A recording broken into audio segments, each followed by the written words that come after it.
اعوذ باللہ من الشیطان اللعین الرجیم بسم اللہ الرحمن الرحیم الحمد للہ وکفا وسلام علی عبادہ الذین اصطفیٰ. درود بھیجو.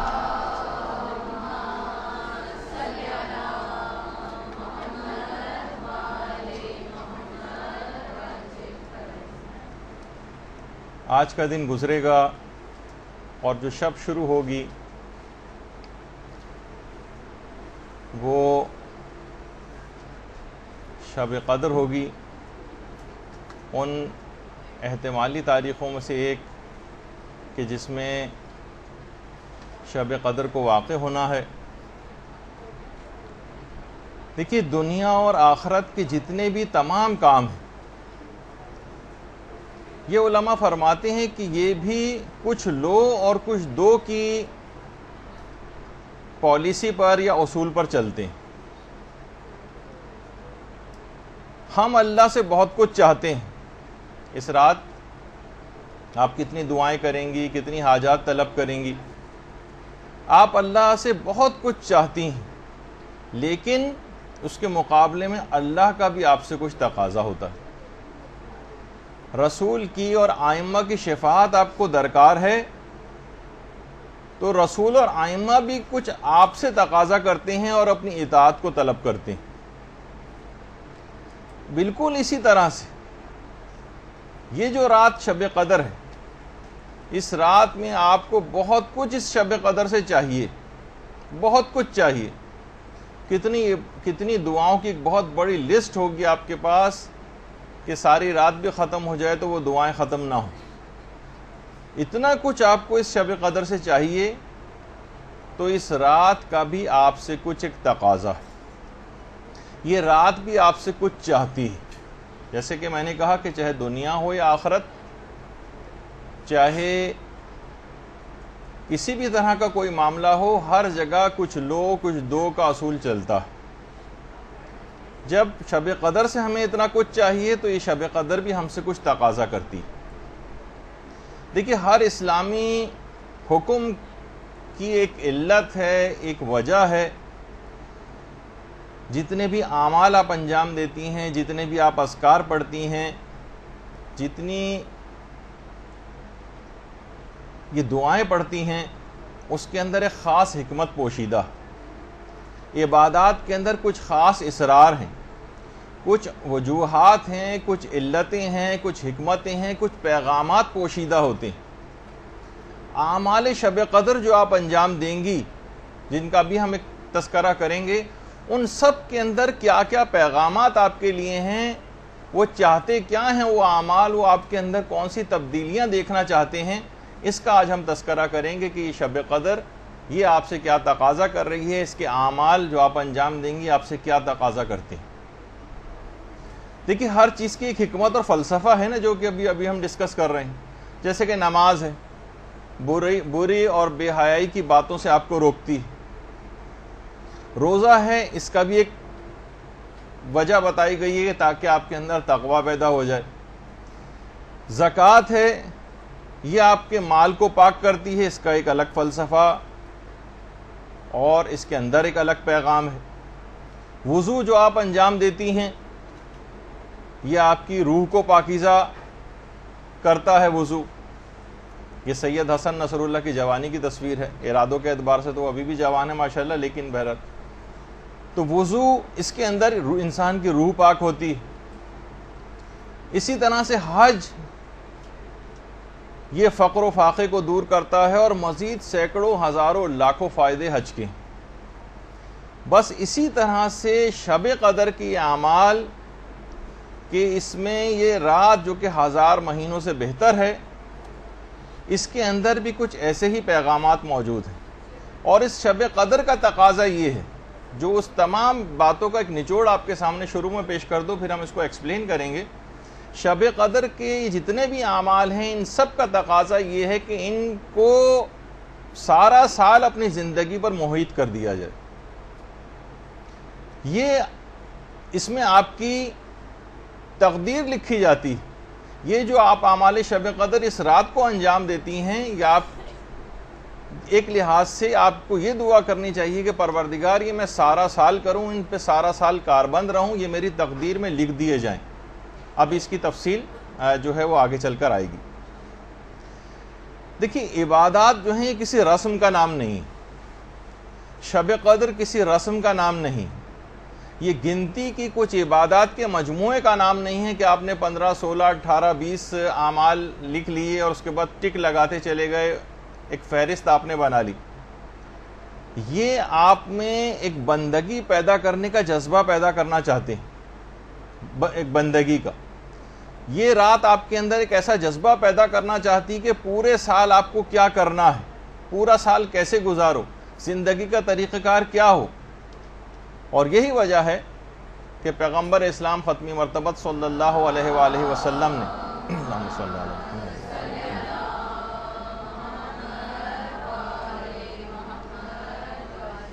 نے اس رات کو عبادت کے ساتھ 2 شرطیں لگائی ہیں کہ اس شخص کے گناہ بخشے جائیں گے۔ ابھی میں تفصیل میں آگے چل کر اس روایت کی بیان کروں گا، ابھی تو صرف سرسری سے گزر رہا ہوں کہ اس رات عبادت کے ساتھ جو 2 شرطیں لگائی ہیں وہ یہ ہے کہ اس رات کو عبادت کرو لیکن ایمان اور احتساب کے جذبے کے ساتھ۔ ایمان اور احتساب کا جذبہ، انہیں فقط عبادت نہیں کرنی، احتساب بھی کرنا۔ ایمان اور احتساب یہ 2 چیزیں کیوں لگائیں؟ اگر یہ کہ فقط ایک رسم ہوتی تو کہتے کہ جس طرح سے بھی بس یہ اعمال ہیں ان کو بس کر کے گزار لو، ایسے ہی ثواب تمہیں مل جائے گا۔ نہیں، اس سے مراد یہ ہے کہ آپ کی زندگی میں ایک انقلاب برپا ہو جانا چاہیے۔ اب آپ کا طریقہ زندگی اگلی صبح سے بدل جانا چاہیے، اور اگر طریقہ کار آپ کا بدلا تو آپ سمجھ لیجئے کہ شب قدر سے آپ نے فائدہ اٹھایا ہے، ورنہ یہ ان 10 20 30 اور 40 50 سال جو شب قدر ہم پہلے گزار چکے ہیں، اور ہم نے دیکھا ہے کہ اس نے ہماری روحانیت پر کوئی اثر مرتب نہیں کیا، کیونکہ ہم فقط ایک رسم کے طور پر انہیں گزارتے تھے، عبادت اور بندگی کا جذبہ پیدا نہیں کر سکے۔ اور یہ جتنی بھی پچھلی شب قدریں ان کا کوئی اثر ہم نے قبول نہیں کیا، کیونکہ یہ ہم نے محض رسم کے طور پر اس کام کو کیا۔ اگر یہ رسم نہ ہوتی تو نامہ اعمال ہمارا نیکیوں سے اتنا خالی ہم کو نظر نہ آتا جیسے کہ نظر آتا ہے، اور برائیوں کے وہ بڑے بڑے پہاڑ نامہ اعمال میں نظر نہیں آتے جو پورے سال میں ہم کو نظر آتے ہیں۔ معلوم یہ چلا کہ پچھلی شب قدریں جو ہم نے گزاری یہ ایک ایسا فیسٹیول کے طور پر تھیں، ایک ایسی رسم کے طور پر تھیں جیسے ہم 14 اگست گزارتے ہیں، جیسے ہم 23 مارچ کا دن منا لیتے ہیں، اور اسی طریقے سے بس ہم نے گزار دیا کہ وہ آیا اور وہ آ کر دن گزر گیا، وہ رات آئی اور آ کر گزر گئی۔ جبکہ اللہ کا جو رسول ہے وہ اور اہل بیت کا جو گھرانہ ہے اور معصومین اور ان کی اولادیں ہیں، اس رات کو اتنی زحمتیں اٹھا کر اس رات کو منایا کرتے تھے، اتنی زحمتیں اور مشقتیں اٹھا کر اس رات کو گزارتے تھے۔ تو خود سوچیے کہ جب ان ذوات اقدس جو ہیں ان کے ساتھ یہ معاملہ ہے تو ہم جیسے گناہگاروں کو پھر یہ رات کتنی شد و مت کے ساتھ گزارنے کا تقاضا اسلام کرے گا۔ دیکھیے اس رات کی جو ابتدا ہے وہ ایک عمل سے ہوگی جسے کہا جاتا ہے کہ یہ رات کی جو ابتدا ہے یہ جاگنے کے عمل، ساری رات آپ کو جاگنا۔ اس کی حکمت کیا ہے؟ کیوں جاگیں؟ اتنا ثواب کیوں آپ کو دیا جا رہا ہے اس رات کو کہ اگر اس رات تمام آپ آج کی رات مکمل آپ جاگتی رہیں، ذرا سا بھی نہ سوئیں، ذرا سا بھی نہ سوئیں، اگر ساری رات جاگتی رہیں تو جیسے کہ آپ مفاتی میں بھی پڑھتی ہیں کہ اس کے تمام گناہ معاف ہو جائیں گے، خواہ آسمان کے ستاروں کے برابر ہوں، خواہ پہاڑوں کی جسامت کے برابر ہوں، اور خواہ دریاؤں کے پانی جتنے برابر ہوں۔ آج کی رات فقط جاگنے سے معاف ہو جاتے ہیں۔ ذرا زیادہ ثواب محسوس نہیں ہو رہا؟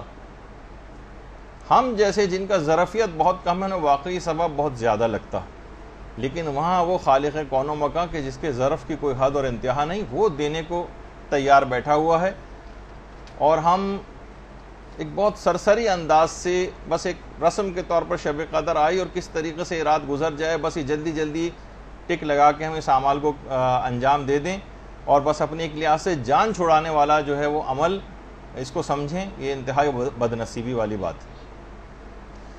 اچھا، جاگنا کس انداز سے اسلام تقاضا کرتا ہے راتوں میں جاگنے کو؟ دیکھیے، یا تو علم کے لیے اور عبادت کے لیے راتوں کو جاگیے، علم اور عبادت کے لیے۔ سونا جو ہے وہ دیکھیے قبر کے لیے اٹھا رکھی، نیند کو اپنی تھوڑی سی ضرور کم کرنا چاہیے۔ یہ بھی شب قدر کا ایک پیغام ہے۔ ایک پیغام اس سے سیکھنا ہے کہ سال کی کچھ راتوں کو آپ کو مخصوص کرنا چاہیے، یا رات کے ایک پورشن کو روزانہ مخصوص کرنا چاہیے۔ رات کا ایک پورشن کتنا بڑا، یعنی مغرب سے لے کر اور رات کے 2-2 3-3 بجے تک جو لوگ سوتے ہیں اور لغویات کے اندر اس کو بسر کرتے ہیں، مخصوص تو کر رکھا ہے لغویات کے لیے، ڈراموں کے لیے، فلموں کے لیے، آؤٹنگز کے لیے، لاہو و لعب کے لیے، مختلف چیزوں کے لیے۔ اسلام اور شب قدر یہ آپ سے تقاضا کرتی ہے رات کا کوئی ایک پورشن، چاہے وہ 15 منٹ کا ہو، 20 منٹ کا ہو، آدھے گھنٹے کا ہو، 1 گھنٹے کا ہو، یا کچھ اور زیادہ ہو، اس کو یا تو عبادت میں صرف کرنے کے لیے مقرر کیجئے یا پھر علم حاصل کرنے کے لیے۔ سونا جو ہے وہاں پہ بہت سونا ہے اور اس کی الگ ایک تفصیل ہے، اس کو وہاں کے لیے اٹھا رکھیے۔ یا تو یہ کہ ہمیں پتہ ہے کہ ہمارے نامہ اعمال ایسے ہیں کہ وہ فرشتہ عذاب ہمیں سونا ہی نہیں دیں گے، وہاں پہ سوچے جتنا سونا ہے یہیں پہ پورا کر لیا جائے۔ تو بہرحال کبھی تو ان راتوں کے اندر جاگنا سیکھیے۔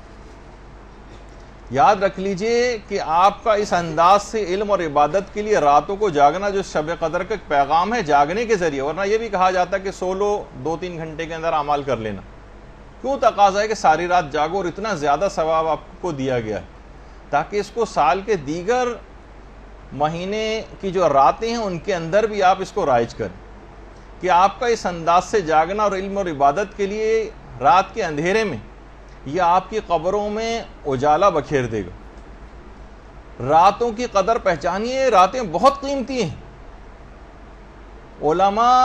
بہت سے علماء یہ بات بھی بیان فرماتے ہیں کہ راتیں دنوں سے افضل ہوتی ہیں۔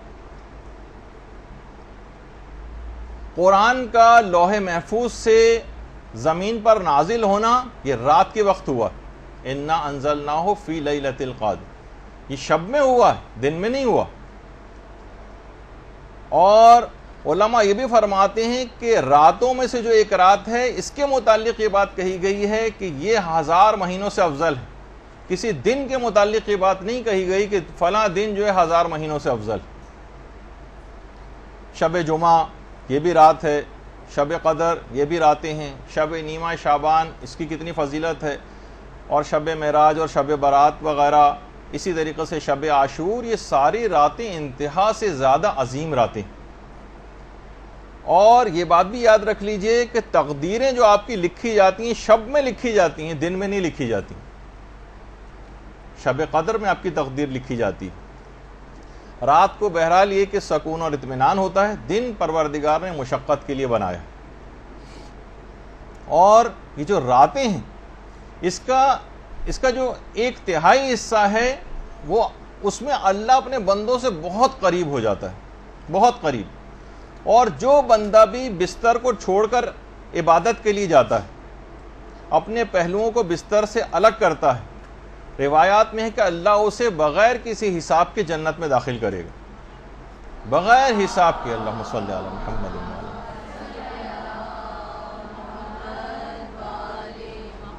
علامہ میر حامد حسین لکھنوی فرماتے تھے کہ شیخ مفید جو تھے یہ رات میں بے انتہا کم سویا کرتے تھے، بہت کم سوتے تھے، اور سوائے 3 کاموں کے رات کو کسی اور طریقے سے نہیں گزارتے تھے۔ 3 کام، یا تو نماز میں مصروف رہتے تھے، یا مطالعے میں مصروف رہتے تھے، یا پھر تلاوت قرآن میں۔ یعنی پوری رات کو فقط ان 3 بہت کم سوتے تھے۔ ایسا نہیں کہ سونا بالکل ترک کرنا ہے، لیکن سونے کو کم کرنا ہے۔ اور سونے کو کم کر کے کرنا کیا ہے؟ فلمیں ڈرامے دیکھنے یا لغویات میں نہیں، بلکہ اس کے اندر آپ کو زندگی کو لگانا ہے۔ یہ وقت نکلا چلا جا رہا ہے، نکلا چلا جا رہا ہے۔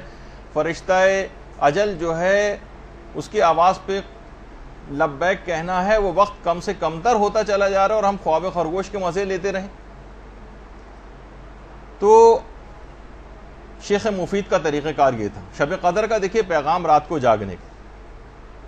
اور اسی طریقے سے علامہ محمد حسین طباطبائی کے متعلق بھی ملتا ہے کہ رمضان کی تو تمام شبوں کو، ابتدائے شب سے لے کر اور سحر تک مکمل تمام راتیں جاگ کر گزارتے تھے، رمضان کی تو تمام راتیں مکمل جاگ کر، اور اس میں بھی دعا، قرآن، نماز، تلاوت قرآن اور مختلف اذکار میں جو ہے مشغول رہتے تھے۔ اچھا، اتنا زیادہ اذکار میں مشغول، چاہے وہ بیٹھے ہوں، مطالعہ کر رہے ہوں، پڑھ رہے ہوں، کچھ بھی کر رہے ہوں، ہر وقت زبان کے اوپر ذکر خدا رہتا تھا محمد حسین طباطبائی۔ ان کے شاگرد کہتے تھے کہ چلتے پھرتے بھی مستحب نمازیں ہی پڑھتے رہتے تھے، یعنی جو چل پھر رہے ہیں، آ جا رہے ہیں، بازاروں میں آ جا رہے ہیں، مستحب نمازیں پڑھتے ہوئے جا رہے ہیں، مستحب نمازیں پڑھتے ہوئے واپس آ رہے ہیں، کسی بھی لمحے کو ضائع نہیں کرتے تھے، اور کبھی اس کے بغیر رہتے ہی نہیں تھے۔ تو آپ نے دیکھا کہ محمد حسین طباطبائی نے بھی وہی زندگی پائی جو عام طور پر لوگ زندگی پاتے ہیں۔ وہ کیا کیا کچھ کر کے چلے گئے، اتنی ہی زندگی ہمارے پاس بھی ہے۔ وہ کیا کچھ کر کے چلے گئے، ہم بغیر کچھ کیے دنیا سے جانے والے ہیں۔ تو بہتر ہے کہ موقع بھی بہت اچھا ہے، اپنی شب قدر کا جو پیغام ہے نیند کو کچھ کم کیجیے، کیونکہ یہ خاندان اہل بیت کی خواتین کا بھی طریقہ کار رہا۔ حضرت فاطمہ بنت الحسین، اللہم صلی علی محمد و آل محمد،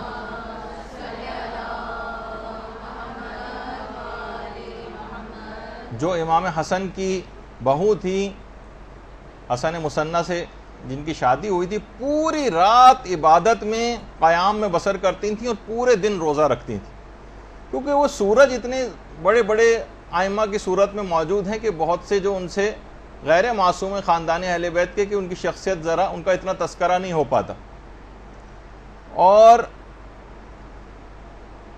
تو یہ بہت، کیونکہ وہ راتوں کی اہمیت سے واقف تھے، اور یہی وجہ ہے کہ بحر الانوار کی جو 87 جلد ہے اس میں کسی نے ہمارے چھٹے امام امام جعفر صادق علیہ السلام سے پوچھا،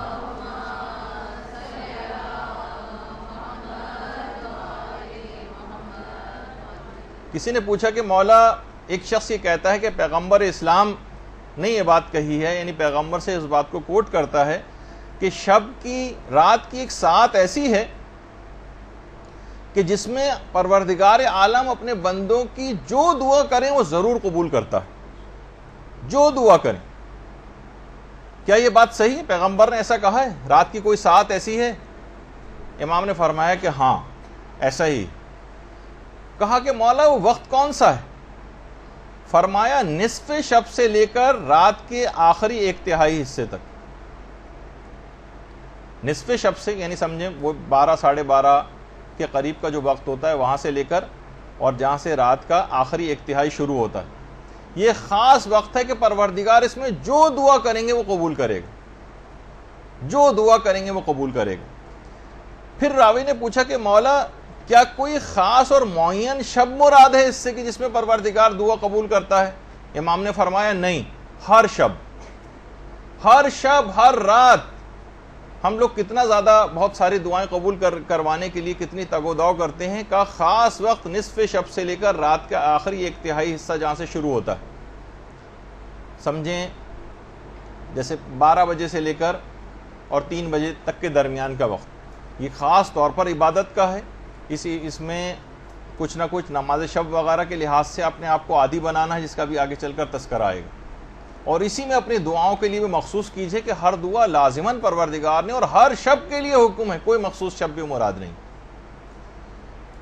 اور پیغمبر اسلام کا ایک عجیب طریقہ کار تھا، پیغمبر اسلام اس طرح سے راتوں کو جاگتے تھے کہ کئی دفعہ اٹھتے تھے اور سوتے تھے، کھڑے کھڑے تھک جاتے تھے تو بیٹھ کر عبادت انجام دے لیتے تھے۔ اور یہ بات بھی یاد رکھ لیجئے کہ یہ ضروری نہیں ہے کہ آپ کہ بیٹھ کر جو پڑھی جاتی ہیں نمازیں اس میں آپ 2 رکعت، 1 رکعت کے بجائے 2 رکعت ہی پڑھنا ضروری نہیں، ایسا نہیں۔ تو بہرحال البتہ لیٹے لیٹے پڑھنے کی اجازت نہیں، تھک جائیں تو بیٹھ کر پڑھنے کی اجازت ہے۔ اور اس شب میں بھی تمام رات جاگ کر آپ کو عبادت کرنی، یہ جو آج سے شروع ہو جائیں گی آپ لوگوں کے لیے، بہت سے لوگوں کی تو کل ہو چکی ہے شب قدر کی ابتدا۔ تو پروردگار عالم، کچھ علماء فرماتے ہیں کہ فخر و مباحت کرتا ہے کہ اے فرشتوں دیکھو، جب یہ احتمالی تاریخوں میں میری اتنی عبادت و بندگی کر رہا ہے، تو اگر میں یقینی طور پہ بتا دیتا کہ شب قدر فلاں رات ہے تو اس کی عبادت و بندگی کا کیا حال ہوتا؟ یہ تو احتمالی تاریخیں بتائیں، اس میں اس کی بندگی کا اور عبادت کا یہ حال ہے۔ تو ہمیں دیکھ کے پروردگار یعنی اگر اس انداز سے عبادت کریں کہ واقعی جس طرح سے ایک حق ہے اس شب کو گزارنے کا، اور اتنا زیادہ اس کا ثواب ہے کہ یہ جو 1000 مہینوں سے افضل ہے، تو علماء فرماتے ہیں کم سے کم اس رات عبادت کرنے کا اور اس رات کو جاگنے کا جو ثواب آپ کو ملے گا وہ 83 سال اور 4 مہینے کی عبادت کا ثواب آپ کو ملے گا۔ 83 سال 83 ایئرس، سوچیے کہ پیدائش سے لے کر جب تک آدمی بوڑھا ہو جاتا ہے اور مسلسل عبادت انجام دیتا رہے، فقط ایک رات عبادت کرنے سے اتنا ثواب اور فائدہ آپ کو ملے گا۔ اللہم صلی علی محمد و آل محمد۔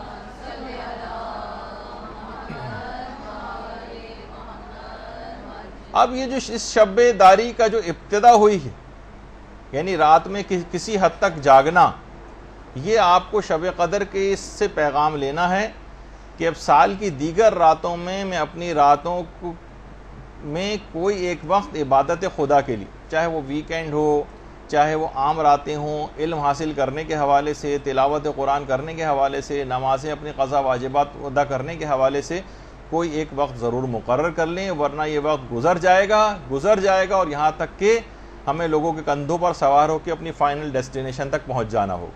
اس سے پہلے کا وقت ہے، اس پہ آپ اپنی زندگیوں کو بدلنے کی کوشش کر لیں، اور شب قدر سے بہترین اس ابتدا کی کوئی رات ہو نہیں سکتی۔ تو ایک تو پیغام یہ ہو گیا کہ جو جاگنے کا جو حکم ہے یہ اس وجہ سے ہے تاکہ اس سے کچھ سبق آپ حاصل کریں، اور اپنی عام سال کی راتوں میں بھی اسی انداز سے ایک پورشن ضرور، کم سے کم اگر پوری رات نہ جاگ سکیں تو اتنا سبق ضرور حاصل کر لیں کہ ایک پورشن ضرور مخصوص کر لیں کہ اتنا مجھے ضرور عبادت کرنی ہے۔ دوسرا جو ہے وہ ہے عمل قرآن، جو آپ کرتی ہیں اس رات کو، قرآن کو سر پر رکھ کر، اور اس کے بعد پھر معصومین کے واسطے دیے جاتے ہیں اور اس کے حوالے سے پھر دعائیں ہوتی ہیں۔ اس کا بھی ایک پیغام ہے کہ پورے سال بھی آپ کو انہی ذوات مقدسہ کے وسیلے سے دعائیں کرنا، اور خاص طور پر یہ جو قرآن کو سر پہ رکھا ہے، اور یہ 3 سورے جو اس رات کو علل خصوص پڑھنے کی تاکید ہے، سورہ عنکبوت ہے، سورہ روم ہے اور حامیم دخان ہے، اور یہ مطلق تلاوت بھی ہے عام طور پر جو تلاوت کی جاتی ہے، اور قرآن کو سر پہ رکھ کر۔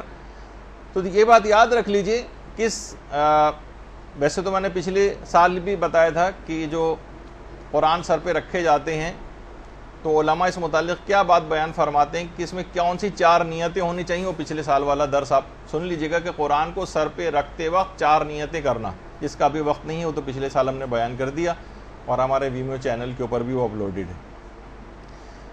تو عمل قرآن جو کرنا ہے تو اس کا بھی دیکھیے، قرآن کو سر پر رکھ کر ایک گویا ایک عہد والی کیفیت جو ہے وہ انسان کو پیدا کرنی۔ علماء بیان فرماتے ہیں قرآن کے 4 حقوق ہیں آپ پر۔ پہلا حق یہ ہے کہ تلاوت کی جائے، دوسرا حق یہ ہے کہ اس کی تفہیم ہو، اس کو سمجھا بھی جائے، تیسرا حق یہ ہے کہ اس پر عمل کیا جائے، اور چوتھا حق یہ ہے کہ قرآنی پیغامات کی تبلیغ کی جائے۔ یہ 4 حق کم سے کم قرآن کے ہر شخص کے اوپر ہیں۔ اچھا، یہ سارے حقوق جو ہیں یہ ایک دوسرے سے مربوط ہیں، جدا نہیں۔ قرآن سے آشنائی کے لیے قرآن کی تلاوت بہت ضروری، تلاوت کیے بغیر اس کی تفہیم ممکن نہیں۔ جب تک تلاوت نہیں کریں گے سمجھیں گے کیسے کہ اس کے اندر کیا ہے، اور قرآن پر عمل اس کی تفہیم کے بغیر ممکن نہیں۔ جب تک اچھی طرح سے سمجھ نہیں لیں گے عمل کیسے کریں گے، اور تبلیغ بھی اس کو صحیح طور پر سمجھے بغیر ممکن نہیں۔ تبلیغ بھی اسی وقت کریں گے جب تفہیم کے مرحلے سے گزر جائیں گے، عمل بھی اس وقت کریں گے جب اس کو سمجھ لیں گے اور تلاوت کریں گے۔ تو یہ چاروں ایک دوسرے سے جڑے ہوئے ہیں اور مربوط ہیں، ایک ہی چین میں ہیں، ان کو الگ نہیں کیا جا سکتا۔ کوئی تلاوت کیے بغیر، تفہیم کیے بغیر اور عمل کیے بغیر اس کی تبلیغ کیسے کر سکتا ہے قرآن کی؟ تو یہ سب چیزیں، یہ بات یاد رکھ، لیکن ہم دیکھتے ہیں کہ افسوس ہے کہ ان چاروں میں سے قرآن کے حقوق ادا نہیں کیے جا رہے۔ کوئی بھی کبھی کسی مقام عمل پر کسی کو کوئی قرآنی آیت یاد نہیں آتی۔ پہلے زمانے میں ہوا کرتا تھا کہ لڑکیاں اپنی ڈائریاں بنایا کرتی تھیں، اس میں اشعار لکھا کرتی تھیں اور اقوال زرعی وغیرہ لکھے جاتے تھے، اس طرح کی چیزیں. اب تو خیر وہ بھی شاید ختم ہو گیا ہے بالکل، اب وہ بھی باقی نہیں رہا. تو قرآنی آیتیں تو بہرحال کیا یاد ہوں گی. اسی طریقے سے کوئی آپس میں قرآن کے متعلق، اس کے معنوں کے متعلق، اس کے مفاہیم کے متعلق، اس کے پیغامات کے متعلق، اس کے اسرار پر گفتگو کرتا نظر نہیں آتا. ہماری جو نجی گفتگو ہوتی ہیں، بیٹھکیں ہوتی ہیں، مردوں کی ہوتی ہیں، عورتوں کی ہوتی ہیں، اس میں قرآن تو جیسے سرے سے موجود ہی نہ ہو، ایگزسٹ ہی نہیں کرتا ہے. ایک جملہ بھی قرآن کے متعلق ہمیں کبھی گفتگو میں نظر نہیں آتا. یہ کون سا حق ادا کیا جا رہا ہے قرآن کا؟ اور قرآن کو کہا جاتا ہے قرآن بالکل تنہا ہے، تنہا. یہ اپنی تنہائی کی شکایت قیامت کے روز کرے گا. افسوس کہ لوگوں کو شاعروں کے اشعار یاد ہوں، گانے یاد ہوں، کلام شیطانی سب کچھ یاد ہو، مکروہ شاعری جو ہے وہ یاد ہو، لیکن کلام الہی کسی کو یاد نہ ہو. مقام عمل پر کسی کو کوئی قرآنی آیت یاد نہ آئے کبھی بھی. کتنے افراد آپ میں سے یہاں پہ بیٹھے ہوئے اپنے آپ سے سوال کریں کہ جنہوں نے کسی بھی تفسیر قرآن کو شروع سے آخر تک پورے قرآن کی پڑھی، اچٹتی پچٹتی باتوں کے حوالے سے نہیں کہہ رہا، تو کم سے کم اتنا تو قرآن کے زندگی میں ایک دفعہ تفسیر نمونہ اٹھاتے، آہستہ آہستہ کر کے 1 سے لے کر 27 جلدوں تک ختم کر دیتے چند سال میں. کچھ تو معاملہ آگے بڑھتا. اب نہیں، ابھی تک نہیں بڑھا ہے تو اب سے ہی شروع کر دیجئے. کچھ تو سمجھ آئے گا، کچھ تو مفاہیم کے اوپر طبیعت جائے گی، کچھ تو قرآن سے ارتباط پیدا ہوگا. تو بہت اگر کچھ ہوا بھی، لوگوں نے تیر اگر اس سلسلے میں مارا بھی ہے، تو ذرا ناظرہ پڑھنے کے حوالے سے جس کی اپنی ایک اہمیت ہے، اور تلاوت قرآن کا بے شمار فائدے ہیں، وہ اپنی جگہ پر ہیں، لیکن معاملہ تھوڑا سا اور آگے بھی بڑھنا چاہیے. ہم نے کیا کیا کہ قرآن کو زیادہ تر اب ہم دیکھتے ہیں کہ نمائشوں کے اندر رکھا جانا شروع ہو گیا، جو ایک درجے میں مطلوب بھی. کوئی مسئلہ نہیں ہے، یعنی اس کی کوئی خدا نخواستہ مذمت بیان نہیں ہو رہی ہے، لیکن لوگ ہمیشہ بات کو ایک نیگیٹو طرف لے کر جاتے ہیں. نمائش ہو رہی، اور جناب اتنا چھوٹا قرآن اس کو نمائش کے لیے پیش کیا جا رہا ہے، اور جناب اتنا بڑا قرآن سب لوگ اس کو دیکھنے کے لیے جا رہے ہیں، اور اتنا بڑا قرآن اور اس سے بھی بڑا قرآن. تو اب یہ سب کیا چیزیں ہیں؟ یا مثلا قرآن کو انڈے پہ لکھا جا رہا ہے، اس کو سب لوگ دیکھنے کے لیے جا رہے ہیں. قرآن پر عمل مطلوب ہے. قرآن ان سب چیزوں کے لیے نازل نہیں ہوا ہے کہ اس کو انڈے پہ لکھا جائے، اس کو جو ہے اتنا بڑے صفحات کے اوپر لکھا جائے کہ وہ اتنے بڑے صفحات جو ہیں جس کے اوپر لکھا گیا اسے پڑھ کون سکتا ہے. وہ تو صرف رکھا رہے گا خالی، اور ایک ڈسپلے کے لیے آپ نے کیا، قرآن کو ایک ڈسپلے کے لیے اس طرح ہم نے ریک کے اوپر ایک رکھا ہوتا ہے جس پہ سی ڈی لگا کے اس کو اکثر اتارنے کی ضرورت پیش آتی ہے، پھر گرد ورد جھاڑی جاتی ہے معاذ اللہ اس پہ سے. قرآن اس کام کے لیے نہیں تھا. قرآن مردوں کے لیے تو فائدہ مند ہے ہی. وہ تو وہابیوں اور ایسے افراد کا نظریہ ہے کہ جو کہتے ہیں کہ نہیں اس کا کوئی اور فائدہ نہیں ہے، لیکن یہ زندوں کے قلوب کے لیے بھی شفا کا باعث. یہ مردہ دلوں کو زندہ کرنے والا ہے. یہ فقط مردوں کو پڑھنے کے لیے نہیں ہے کہ کوئی مرحوم ہو جائے تو ہم جو ہے صرف اس پہ قرآن پڑھنا شروع کر دیں. بلکہ جب علامہ طالب جوہری صاحب قبلہ یہاں پر تشریف لائے تھے مدرسے، شاید غالباً پچھلے ہی سال تھا یا اس سے اور پہلا، تو انہوں نے نیچے بیٹھے ہوئے ایک گفتگو ہم لوگوں سے کر رہے تھے، تو اس میں ایک بات انہوں نے بہت اچھی کہی تھی کہ قرآن کو اتنا پڑھنا چاہیے، اتنا پڑھنا چاہیے، اتنا پڑھنا چاہیے کہ یہ گھس جائے، اس کے صفحات ڈھیلے پڑ جائیں، یہ بوسیدہ ہو جائے. تو کیا ہوا؟ آپ نیا خرید کر لے آئیں. جس طرح قرآن بوسیدہ ہو جاتا ہے، پرانے بزرگوں کا ہو جاتا ہے، اس کو آپ ٹھنڈا کرتے ہیں، اس کو بھی آپ ٹھنڈا کرتے ہیں. اور نیا قرآن، تو قرآن پر اتنا پڑھنا ہے، اتنا پڑھنا ہے، اتنا پڑھنا ہے کہ قرآن کو پڑھ پڑھ کے آپ خستگی اس کے اندر آ جائے. اب بالکل ایسا قرآن کہ جناب نسلیں گزرتی چلی جا رہی ہیں اور ذرا سا نشان کہیں نظر نہیں آتا کہ اس نے آج تک کبھی کسی نے اس کو اٹھا کے پڑھا. تو دیکھیے قرآن اسی شب قدر میں نازل ہوا. شب قدر کا تقاضا یہ ہے، یہ آپ سے تقاضا کر رہی ہے کہ تعلیمات اور پیغامات قرآن کو آپ دوسروں تک بھی پہنچائیں. جو خود درس اخلاق اس قرآن سے دے سکتی ہوں، اتنی حاصل کر لیں صلاحیت کو، وہ خود اس کام کو کریں. بچوں کو پڑھا سکتی ہیں، 3-4 بچوں کو جمع کر لیں، محلے کے بچوں کو جمع کر لیں، اپنے رشتہ دار بچوں کو جمع کر لیں. قرآن کا کوئی حق تو ادا کریں. یہ نہیں کر سکتی تو مثلا عام عورتوں کو آپ جمع کر لیں، زیادہ بڑے پیمانے پر نہیں کر سکتی، چھوٹے پیمانے پر اس کام کو کر لیں، اس سے اخلاقیات کے درس کروائیں۔ آپ نہیں کر سکتی تو کسی اور سے ارینج کروائیں، اپنے گھروں میں بلوائیں، اپنے گھروں کی نحوستوں کو دور کریں تلاوت قرآن کے ذریعے اور اس قسم کے پروگرامز کے ذریعے۔ شیطانوں نے ڈیرے ڈالنی ہیں گھروں کے اندر، جو ہم سننے میں آتی ہیں لوگوں سے باتیں، جس انداز سے گھروں کی صورتحال ہوئی ہے وہ شیطانوں کے بسیرے ہیں وہاں پر۔ تلاوت قرآن کے ذریعے، اس کی تلاوت کے ذریعے اور قرآن کے پیغامات کے ذریعے وہاں سے ان کو بھگائیں۔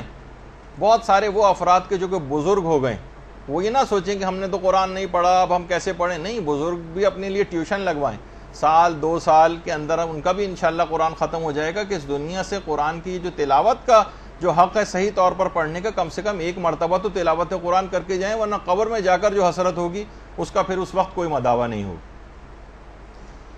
اسی طریقے سے بوڑھے افراد ہیں، محلے والے ہیں، کوئی بچے ہیں، یہ ضروری نہیں کہ آپ بہت گلیمرس ایک وہ چاہیں کہ پورا ایک ادارہ ہو، انسٹیٹیوٹ ہو اور اے سی لگے ہوں تب بھی میں وہاں جا کے کوئی خدمت انجام دوں گا۔ اپنے گھر سے ابتدا کریں، اس کو حقارت سے نہیں کہ جو قرآنی تعلیمات ہیں یا قرآن کو پڑھانا عام طور پہ اس کو ایک معاذ اللہ معاشرے میں دیکھنے میں آتا ہے کہ ایک حقیر سا کام سمجھا جاتا ہے کہ مولوی صاحب آئیں گے اور جو ہے وہ بہت مختصر سے ان کو پیسے دیے جائیں گے اور وہ آ کر پڑھا کر چلے جائیں گے، کوئی سائیکل پہ آ رہے ہیں، کوئی کسی طریقے سے آ رہے ہیں، جو کہ عام طور پہ کانسیپٹ ہے۔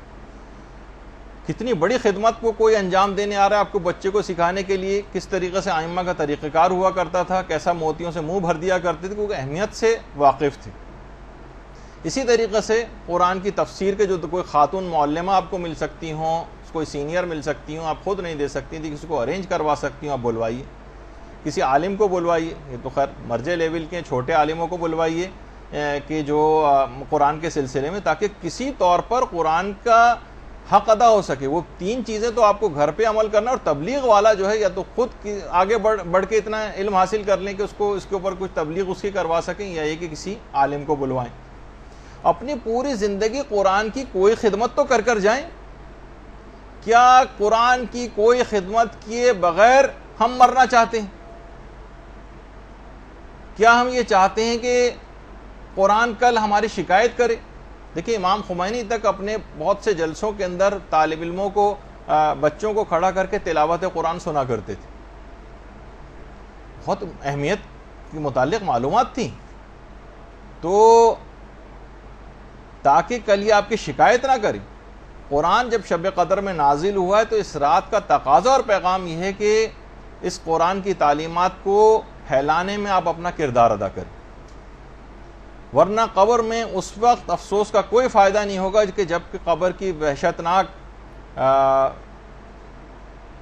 جو اندھیرے ہیں وہ دامن گیر ہوں، اس وقت فقط قرآن کی روشنی وہاں پر کام آئے گی۔ دیکھیں مخلص اور سچے اصحاب پیغمبر جو تھے، جب تک قرآن کی کسی ایک آیت کو سیکھ کر اس پہ عمل نہیں کرتے تھے تب تک وہ اگلی آیت سیکھتے ہی نہ تھے۔ مخلص اصحاب کا طریقہ کار تھا۔ بہت سے اس طرح کے تھے کہ بس ایک آیت سیکھ کے گئے کہ علم یعلم بان اللہ یرا، یعنی پروردگار ایک ایک عمل کو ہمارے دیکھ رہا ہے، کہتے بس ہمارے لیے کافی، تو ان کے لیے بات کہی گئی کہ یہ فقیہ ہو کر گیا، یعنی ایک آیت پر اتنا زیادہ اثر قبول کرتے تھے۔ اور ہم پوری زندگی ہو گئی ہر دفعہ اتنے سننے میں آتا ہے کہ فلاں صاحب نے اتنے قرآن ختم کر دیے اور اتنے قرآن ختم کر دیے، اور ہم نے 2 ہو گئے اور 3 ہو گئے اور 4 ہو گئے اور 5 ہو گئے، لیکن کوئی اثر مرتب روح کے اوپر ہوتا نظر نہیں آتا اس تلاوت قرآن کا، کیونکہ ہماری نیت عمل کرنے کی ہوتی نہیں۔ پیغمبر اسلام خود اتنا زیادہ آیات قرآنی کا اثر قبول کرتے تھے، اتنا متاثر ہوتے تھے کہ بعض اوقات نماز شب میں ایک ہی آیت کو بار بار دہراتے تھے، بار بار دہراتے تھے۔ ان تعذبہم فانہم عبادک وان تغفر لہم فانک انت العزیز الحکیم، بار بار اس طرح کی آیات کو پیغمبر اسلام دہرایا کرتے تھے، اور اتنا اثر قبول کرتے تھے، اتنا اثر قبول کرتے تھے پیغمبر کہ کہتے تھے کہ مجھے سورہ ہود اور اس جیسی جو اور صورتیں انہوں نے مجھے وقت سے پہلے بوڑھا کر دیا، یعنی بڑھاپا طاری ہو جاتا تھا آیات قرآنی، اتنا اثر قبول کرتے تھے۔ اور یہ خود ہے بھی اتنا پر اثر قرآن کہ خود پروردگار نے قرآن کے متعلق یہ کہہ دیا کہ اگر ہم اسے پہاڑوں پر نازل کرتے تو خشیت الہی سے پہاڑ پھٹ جاتے. اور اتنا قرآن پہ پیغمبر نے عمل کر کے دکھایا کہ خود پیغمبر اسلام کی ایک زوجہ یہ فرماتی ہیں کہ آپ کا جو اخلاق ہے وہ قرآن ہی تو ہے. اتنا قرآن کے اوپر عمل کیا تھا کہ خود آپ کا اخلاق سمجھے کہ قرآن اور اخلاق مترادف معنوں میں استعمال ہونے لگے. جیسے ہی آیات نازل ہوتی، دیکھیے ہمارے لیے بھی حکم ہے فقط تلاوت نہیں کرنا ہے، عمل کی کیفیت کیا ہونی چاہیے جیسے پیغمبر کی تھی. جیسے جیسے آیات قرآنی نازل ہوتی گئیں، پیغمبر کا عمل شدت کے ساتھ ان آیات قرآنی پہ بڑھتا چلا گیا. جو حکم آتا فوراً اس کے اوپر عمل کرتے. دیکھیے اعلان رسالت سے پہلے زیادہ تر پیغمبر اسلام اپنا وقت جو ہے عبادت کے لیے غار حرا میں تنہائی میں گزارتے تھے. جو حکم آتا فوراً عمل کرتے. تو عبادت کے لیے غار حرا جاتے تھے اس سے پہلے. لیکن جب وہ آیت نازل ہوئی وانذر عشیرتک الاقربین، وانذر عشیرتک الاقربین، کہ اب تبلیغ کا کام شروع کرو، اب لوگوں کو ڈراؤ. اس کے بعد پیغمبر نے ساری زندگی مکمل طور پر غار حرا کو ایک لحاظ سے ترک کر دیا اور مسلسل دعوت و تبلیغ کے اندر مشغول رہے،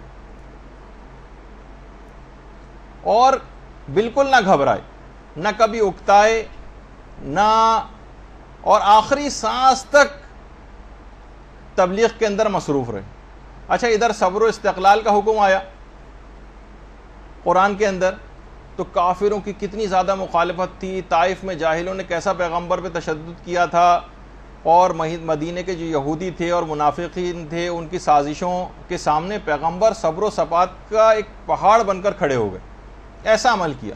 مدینے میں جب جہاد کا حکم آیا تو مدنی پوری زندگی جہاد سے عبارت ہو گئی. غزوات، سرایا، جنگ و صلح، لشکر کشی، فتوحات سے پوری زندگی اس کے بعد عبارت رہی. یہ سب کیا تھے؟ قرآنی آیات پر عمل کرتے جا رہے تھے.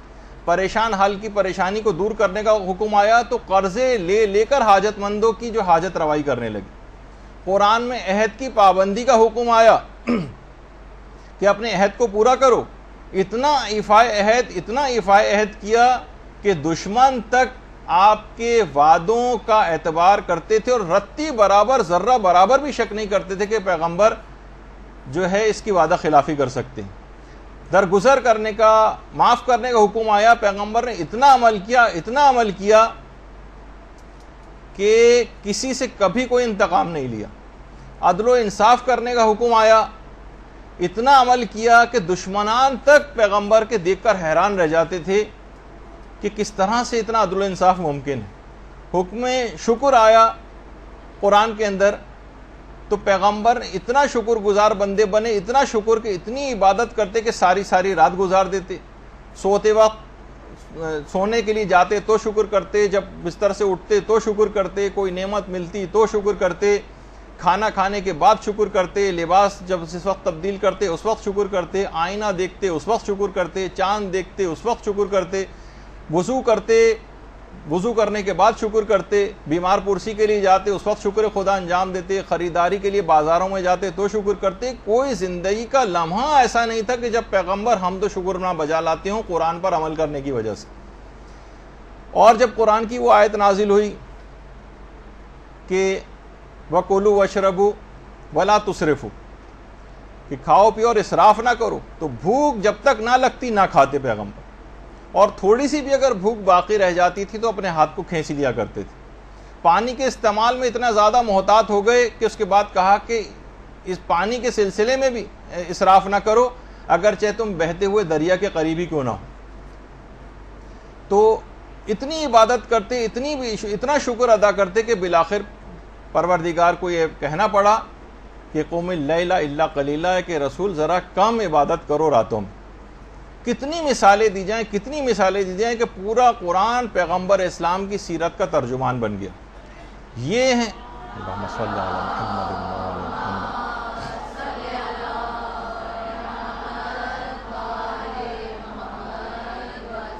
یہ ہیں حقوق قرآن کے، ایسا ہوتا ہے ان کے اوپر عمل، اور ایسی ہوتی ہے ان کی تبلیغ۔ اتنا عمل کہ اس کے بعد پھر پیغمبر اسلام کے لیے پروردگار کو یہ کہنا پڑا کہ ان اللہ و ملائکتہ یصلون علی النبی یا ایھا الذین آمنوا صلوا علیہ وسلموا تسلیما۔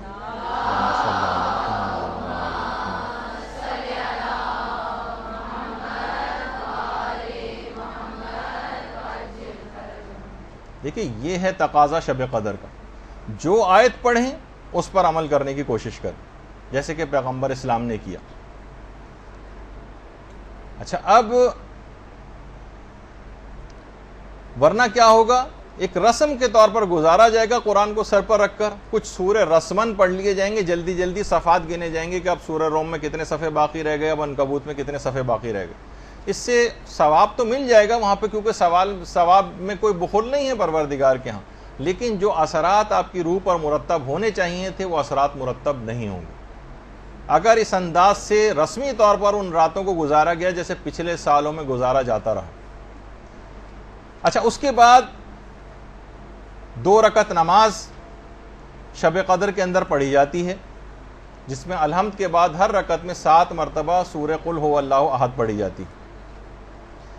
دیکھیے اس کا بھی پیغام یہ ہے کہ عام زندگی میں بھی اس شب میں یہ جو 2 رکعت نماز پڑھی جا رہی ہے اس میں نماز کا عادی بننا ہے، اور معمولی باتوں پر نماز کو چھوڑنا نہیں۔ ذرا سا بیمار ہوئے نماز چھوڑ دی، کسی تقریب میں جانا پڑ گیا نماز چھوڑ دی، کسی پکنک پہ جانا پڑ گیا نماز چھوڑ دی، کوئی سفر درپیش ہو گیا سفر میں نماز نہیں پڑھ رہے۔ اور اس نماز کو نہ صرف پڑھنا ہے بلکہ بہتر بھی بنانا ہے، پڑھنا بھی ہے بہتر بھی بنانا ہے، جس کے لیے ہمارے درسوں کی ایک سیریز چل بھی رہی ہے کہ نماز کو بہتر کیسے بنائیں۔ اچھا، مردوں کے لیے تو بہرحال پھر بھی مواقع ہیں، خواتین کو اتنے مواقع نہیں مل پاتے، لیکن مسلمانوں کی بہت سی روایات کے اندر ایک بات یہ بھی آئی ہے کہ شب قدر کا ایک حصہ ان لوگوں کو بھی مل جاتا ہے عام دنوں میں بھی، جو مغرب و عشاء کی نمازیں جماعت سے مسجد کے اندر جا کر پڑھتے ہیں۔ البتہ وہ افراد کہ جو بے نمازی ہیں یا گھنٹے دار قسم کے نمازی ہیں،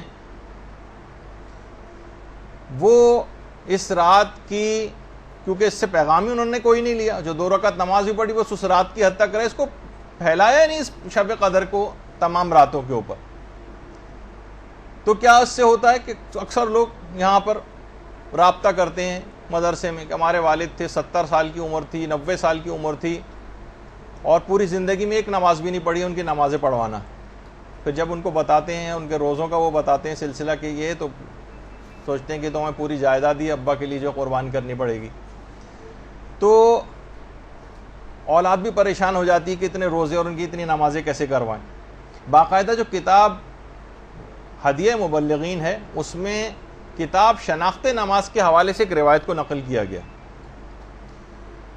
وہ یہ ہے کہ ایک دفعہ ایک شخص پیغمبر اسلام کے پاس آیا، اللہم صلی علی محمد وعلی محمد،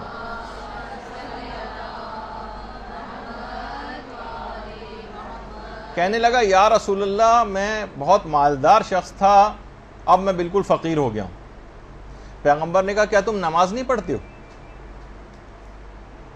اس نے کہا پیغمبر اسلام میں تو 5 وقت کی نماز پڑھتا ہوں۔ پیغمبر نے کہا کیا تم روزے نہیں رکھتے؟ کہا کہ میں رمضان کے روزے تو چھوڑیے، میں 3 مہینے مسلسل رجب سے لے کر رمضان تک پابندی سے مستحب روزے تک رکھتا ہوں۔ پیغمبر اسلام تعجب میں پڑ گئے کہ ایسا کون سا اس نے گناہ کیا کہ اس کے مال سے برکت ختم ہو گئی۔ اس وقت جبریل امین نازل ہوئے اور کہا کہ یا رسول اللہ خدا درود و سلام آپ کے اوپر بھیجتا ہے، اللہم صلی علی محمد وعلی محمد،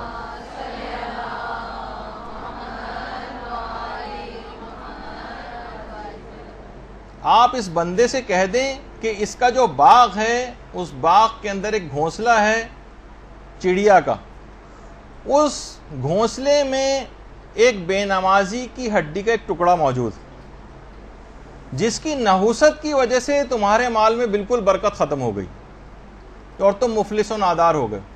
پیغمبر اسلام نے اس شخص کو یہ بات بتائی، وہ شخص اپنے باغ میں گیا، اور وہ عام طور پہ ہوتا ہے نا جانور کوئی نہ کوئی ٹکڑا اٹھا کر لے آتے ہیں کسی ہڈی کا، وہ اس نے گھونسلے میں سے نکال کر کسی دور جگہ پھینک کر آیا، اس کے اثرات بد دور ہوئے اور دوبارہ مال کے اندر اس کے برکت آنی شروع ہوئی۔ تو آپ خود سوچیں کہ بے نمازی کی ہڈی کا ایک چھوٹا سا ٹکڑا وہ اتنا زیادہ نحوست رکھتا ہے، تو ایک مجسم بے نمازی آپ کے اطراف میں موجود ہوں، مجسم بے نمازی آپ کے گھروں کے اندر آپ کے ساتھ رہتے ہوں، تو وہ گھر کتنی بلاؤں، تکلیفوں، مشکلات، پریشانیوں اور فقر و فاقے کا شکار ہوگا، جو لوگ آج ہر وقت اس کا ذکر کرتے رہتے ہیں۔ اور بے نمازی سے مراد یہ نہیں کہ جو شروع سے آخر تک نماز بھی نہ پڑھتا ہو، جو گنڈے دار ٹائپ کے نمازی ہوتے ہیں، کبھی پڑھ لی کبھی نہیں پڑھی، کہ فلاں نماز فجر کی روزانہ قضا ہو گئی، ساری نمازوں قضا کر کے کبھی ایک ساتھ پڑھ لیا، ان کے بھی اثرات نحوست اسی انداز کے ہوتے ہیں۔ تو اگر آپ نے خود اپنے آپ کو نمازیں ٹھیک بھی کر رہی، لوگ بڑے پریشان ہوتے ہیں، جیسے اس نے آ کر کے میں 3 مہینے کے مستحب روزے بھی رکھتا ہوں، تمام نمازیں بھی پابندی کے ساتھ پڑھتا ہوں، کوئی واجبات اپنا چھوڑتا نہیں ہوں، پھر بھی میں مفلس ہوتا جا رہا ہوں، اس وجہ سے کہ آپ تبلیغ نہیں کر رہے ہیں اپنے اطراف والے لوگوں پر۔ وہ اگر ویسے ہی خراب رہے اور آپ ذاتی طور پر اپنے عمل کو اچھا کرتے چلے گئے، تو لا محالہ ان کے اثرات آپ تک پہنچیں گے، اور یہی بے برکتی اور نقصان کا سبب آپ بنیں گے۔ جیسے کوئی بہت بدبودار چیز کمرے، آپ لاکھ خوشبو لگا کے بیٹھے رہیں اور کوئی سڑی ہوئی مچھلی کمرے میں لا کے رکھ دیں، تو اس کے اثرات آپ تک پہنچیں گے۔ آپ فقط اپنے لباس پر خوشبو سے اس گندے اور برے اور بدبودار چیز کے اثرات کو دور نہیں کر سکتے۔ تو بہت ضرورت اس بات کی، جب ہی ہم بار بار اس بات کو کہتے ہیں کہ تبلیغات کے اندر آپ اپنے آپ کو بھی، اگر آپ کو ٹھیک کرنا ہے اپنے حال کو بھی، تب بھی آپ کو تبلیغ کرنا پڑے گی، ورنہ دوسرے جو خراب ہوتے چلے جائیں گے آپ کے تبلیغ نہ کرنے کے نتیجے میں، اس سے آپ بھی متاثر ہوئے بغیر نہیں رہ سکتی۔ اور تو اس نماز کا ایک حق ہے شب قدر میں، اس کی تبلیغ کریں، لوگ اس کو پڑھنا شروع کریں، اور مسائل فقہ کے تحت صحیح طور پر نماز پڑھنا شروع کریں، اور نماز کو بہتر سے بہتر بنانے کے لیے اب اقدامات شروع کریں، اور اس شب میں اس کا حق ادا کرنے کی آپ نیت کریں، اور پھر پورا سال اس سلسلے میں کام بھی کریں۔ اور اگر کوئی شخص فقط پوری زندگی بھی اس نماز کے موضوع کی تبلیغ پہ لگا دے، تو اس نے ایک بہت بڑا کارنامہ جو ہے وہ انجام دے دیا۔ دیکھیے، اس 2 رکعت نماز شب قدر جو آپ پڑھیں گی، اور اس کے ساتھ ساتھ آپ کو نماز شب بھی پڑھنا ہے اسی رات کو، یہ بھی نماز کی کنٹینیوشن ایک ہی رات میں جو آپ کو نمازیں پڑھنی ہیں، اس میں ایک تو نماز واجب نماز ہے جو آپ کو مغرب عشاء کی پڑھنی ہے، اس کے بعد یہ 2 رکعت نماز شب قدر ہے، اور اسی رات آپ کو نماز شب کا پابندی کی بھی نیت کرنی۔ اس سے بہتر کون سی رات آئے گی جب آپ اس بات کا عہد کریں گی کہ اب مجھ سے نماز شب نہیں چھوٹنی چاہیے۔ جو بالکل مبتدی ہیں، جب تک بالکل نہیں پڑھتے ہیں، میں ریکمینڈ کروں گا کہ وہ 1 مہینے تک فقط 1 رکعت نماز شب سے ابتدا کریں۔ جب وہ مکمل پابندی کے ساتھ کم سے کم 1 مہینے تک 1 رکعت پڑھ لیں گی، تو پھر وہ 3 رکعت پہ چلی جائیں، پھر 3 مہینے تک 3 رکعت پڑھتی رہیں، اور اس کے بعد جب 3 مہینے تک عادی ہو جائے تو پھر آرام سے 8 رکعتیں اور 11 رکعتوں تک بھی جانا کوئی مسئلہ نہیں ہوگا، چلتے پھرتے بھی پڑھی جا سکتی ہیں، الحمد کے اوپر اکتفا بھی کیا جا سکتا ہے، تمام مستحبات بھی نکالے جا سکتے ہیں، چند منٹ کی یہ نماز، لیکن اس کا آپ کو عادی بننا پڑے گا۔ اور نماز شب کے متعلق یہ بات کہی جاتی ہے کہ یہ معنی گناہان آئندہ ہے اور کفارہ گناہان گزشتہ ہے۔ گزشتہ گناہوں کا کفارہ ہے اور آئندہ گناہوں سے بچانے والی چیز ہے،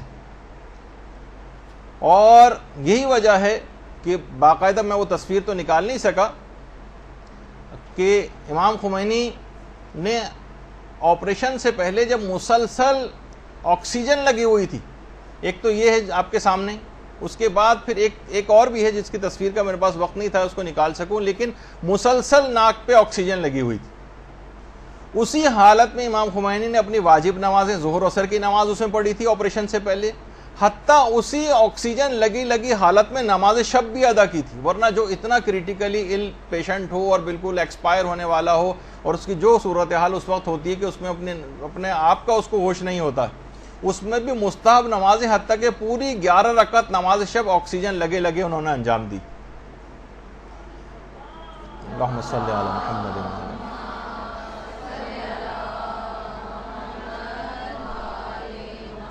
کیسے چھوڑ دیتے اس نماز کو جس کے لیے ان شب قدروں میں عہد و پیمان کیا ہوا تھا؟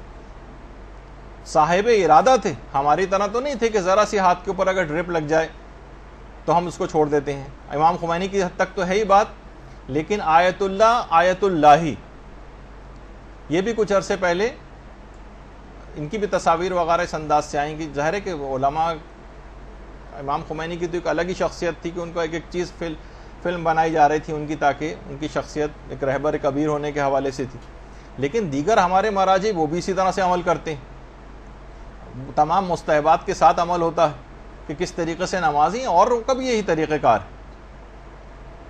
اور خود آپ دیکھیں کہ واقعی شب قدروں میں یہ جو اعمال ہیں اور جو نمازیں بھی ہیں, یہ خود یہ جو قوم آپ کے سامنے جو تمام ظالموں سے اکیلی اور تنہا مقابلہ کر رہی ہے, وہ کس طرح سے ان کے اندر یہ کیفیت پیدا ہوئی.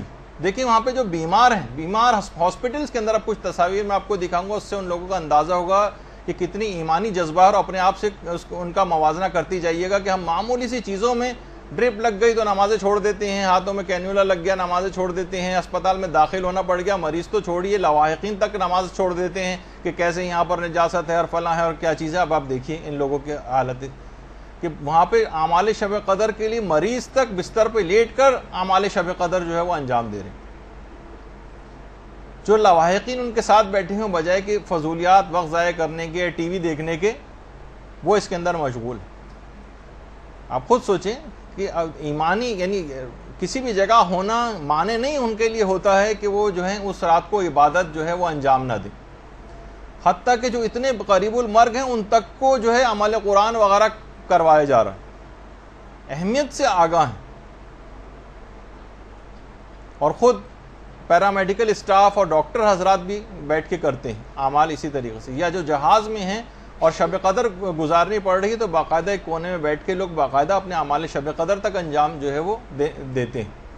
یہ نہیں سوچتے کہ ہم تو سفر میں ہیں. مثلا جو لواحقین ہیں مریضوں کے, وہ مریضوں کے لیے بھی اور وہیں پہ بیٹھ کر اپنی جو ہے عبادتوں کو جو ہے وہ انجام دے رہے ہیں.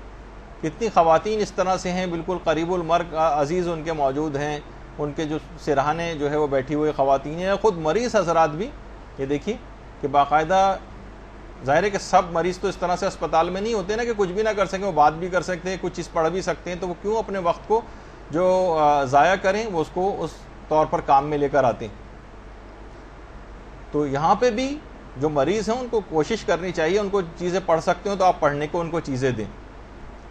اور جو لواحقین ہیں وہ بھی وہیں بیٹھ کر مریض کی صحت یابی کی, حتیٰ کہ جو بالکل مرض موت میں بس اب انتقال ہوا کہ تب انتقال ہو, ان کو بھی عمل قرآن وغیرہ وہاں پر کروائے جاتے ہیں اور ان کی طرف سے لوگ جو ہے وہ کرتے ہیں. اور ہمارے ہاں ہمیں بالکل برخلاف, ہمیں ایک جگہ بھی کہیں ایسا نظر نہیں آتا. آپ سروے کر کے دیکھ لیجیے شب قدروں میں کسی بھی اسپتال میں جا کے کیا ہوتا. مریض خود اپنے بستروں میں بیٹھ کر وہ جو کھانے کی جو ایک ٹیبل ہوتی ہے اس پہ رکھ کر قبلہ رخ ہو کر, اگر قبلہ جو ہے وہ بالکل ان کے پشت کی طرف ہے بیڈ کی, تو وہ پورا مڑ کر اور کوشش کرتے ہیں کہ ہم ان اعمال کو اس رات کے اندر جو ہے انجام دیں. جو ریسیپشنسٹ ہوتے ہیں, جو کچھ ہوتے ہیں, وہیں پہ بیٹھ کر جتنا ممکن ہو ان کے لیے دعائیں وغیرہ پڑھنا, وہ دعائیں پڑھتے ہیں. بہت سی خواتین اس انداز کی ہیں اور بہت سے مریض کے آکسیجن لگی ہوئی ہے, لیکن پھر بھی اس رات کو بہترین طریقے سے گزارنے والا ایک عمل جو ہے وہ انجام دیا جاتا ہے. بس آپ کو دکھانے کے حوالے تک ایک تشویق ہو, ایک ترغیب ہو, اور معنی نہ سمجھا جائے. مریضوں کو بھی یہ تمام چیزیں وہاں پر مہیا کریں, جو کر سکتے ہیں وہ خود کریں, ورنہ ان کے لواحقین اس کو انجام دیں. اچھا, اب باقاعدہ بہت سی کتابوں کے اندر ایک مرد صالح کا خواب جو ہے وہ نقل کیا گیا, جو بغیر نماز شب پڑھے سو گیا تھا. ہاتف غیبی کی آواز اس کو کان میں آئی کہ خدا کے بندے سو رہے ہیں جبکہ خدا ان کے درمیان بہشت رضوان تقسیم کر رہا ہے. یہ جو رات کا وقت ہے یہ بہشت کے تقسیم ہو, جنت کے تقسیم ہونے کا وقت ہے, جو پروردگار اپنے بندوں کو تقسیم کرتا. وہ اس نے سنا خواب میں, ہاتف غیبی یہ کہہ رہا ہے کہ خدا کے بندے اس وقت سو رہے ہیں جب خدا ان کے درمیان جنت رضوان تقسیم کر رہا ہے. لوگوں, جنت کے بارے میں قناعت نہ کرو, خدا کسی کی جنت کے درجات میں ہرگز اس وقت تک اضافہ نہیں کرے گا جب تک کہ وہ رات کی نیند کو کم نہیں کرے گا. جنت کے درجات میں ہرگز اضافہ نہیں ہوگا جب تک کہ رات کی نیند کم نہیں ہوگی. اچھا, کم نیند جو ہے وہ ٹی وی دیکھ کر نہیں کم کرنی ہے, فضول تقریبات میں جا کر کم نہیں کرنی ہے، بلکہ علم میں، عبادت میں، اذکار میں، دعاؤں میں اور نماز میں مشغول ہو کر کم کرنی۔ باقاعدہ فرشتے ہنستے ہیں نا، وہ جو کتنی دفعہ سر وسیم امام بھی آپ کو روایت سنا چکے کہ 3 موقعوں پہ فرشتے ہنستے ہیں، 3 موقعوں پہ روتے ہیں۔ انہوں نے جو ہنسنے کا موقع ہے ان میں سے ایک موقع یہ ہے کہ جو دن بھر فضولیات کے اندر مشغول رہے اور عشاء کے بعد پھر فضولیات میں دوبارہ مشغول ہو جائے، پھر ٹی وی کے سامنے آ کر بیٹھ جائے، پھر فلمیں دیکھنے لگے، پھر ڈرامے دیکھنے لگے، تو فرشتے ہنستے ہیں کہ اس بندے کا دل ابھی تک لغویات سے بھرا نہیں ہے کہ رات کو عشاء کے بعد پھر حرام اور مشکوک چیزوں کو دیکھنے میں مصروف ہو گیا ہے۔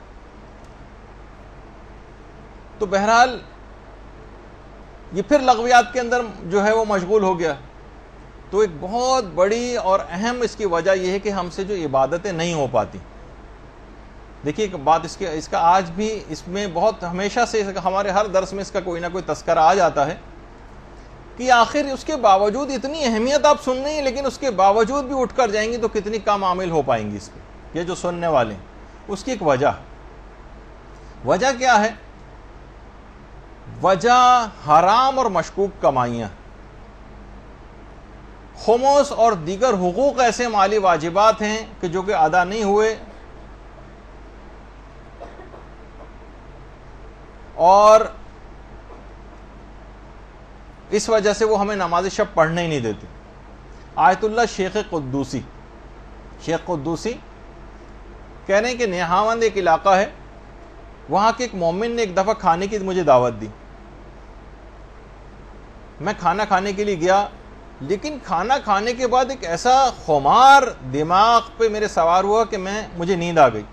نماز شب تو کیا ملتی، نماز فجر بھی قضا ہو گئی۔ آیت اللہ شیخ قدوسی نے بیان کیا۔ اچھا، کیونکہ روحانی طور پہ بہت بلند عالم دین تھے، کہہ رہے میں متوجہ ہوا، یعنی کشف جو چیزیں ہوتی، تو معلوم یہ چلا کہ اس کی جو کمائی اور ارننگ ہے اس میں اشکال، مشکوک کمائی کی بنا پر میری جو ہے نماز، اتنے بڑے عارف کی بھی جو نماز شب جو قضا ہوئی، حتیٰ کہ نماز فجر تک قضا ہو گئی، اور جبکہ اپنا ذاتی مال بھی نہیں تھا، کسی اور کا مشکوک مال تھا جو ان کے جسم میں چلا گیا تھا، تو کتنے اثرات اس نے رکھے۔ تو یہ سب چیزیں بہت آپس میں ملتی جلتی چیزیں۔ اور اصفہان کے جو ایک مبلغ تھے حجت الاسلام سید محمد حسین مدرس، انہوں نے بھی ایک واقعہ نقل کیا کہ وہاں کے طلباء نے ایک دفعہ جشن منعقد کیا تھا عید زہرا کے سلسلے میں، اور آخوند ملا کاشی بہت بڑے عارف اور عالم اس زمانے میں تھے، ان کو بلایا۔ اچھا، آخوند کاشی کے متعلق یہ بات بتا دوں کہ آخوند کاشی وہ تھے کہ جو اپنی ہر مستحب نماز تک کے قنوت میں دعائے ابو حمزہ سمالی پڑھتے تھے۔ آخوند کاشی، اللہم صلی اللہ علیہ وسلم۔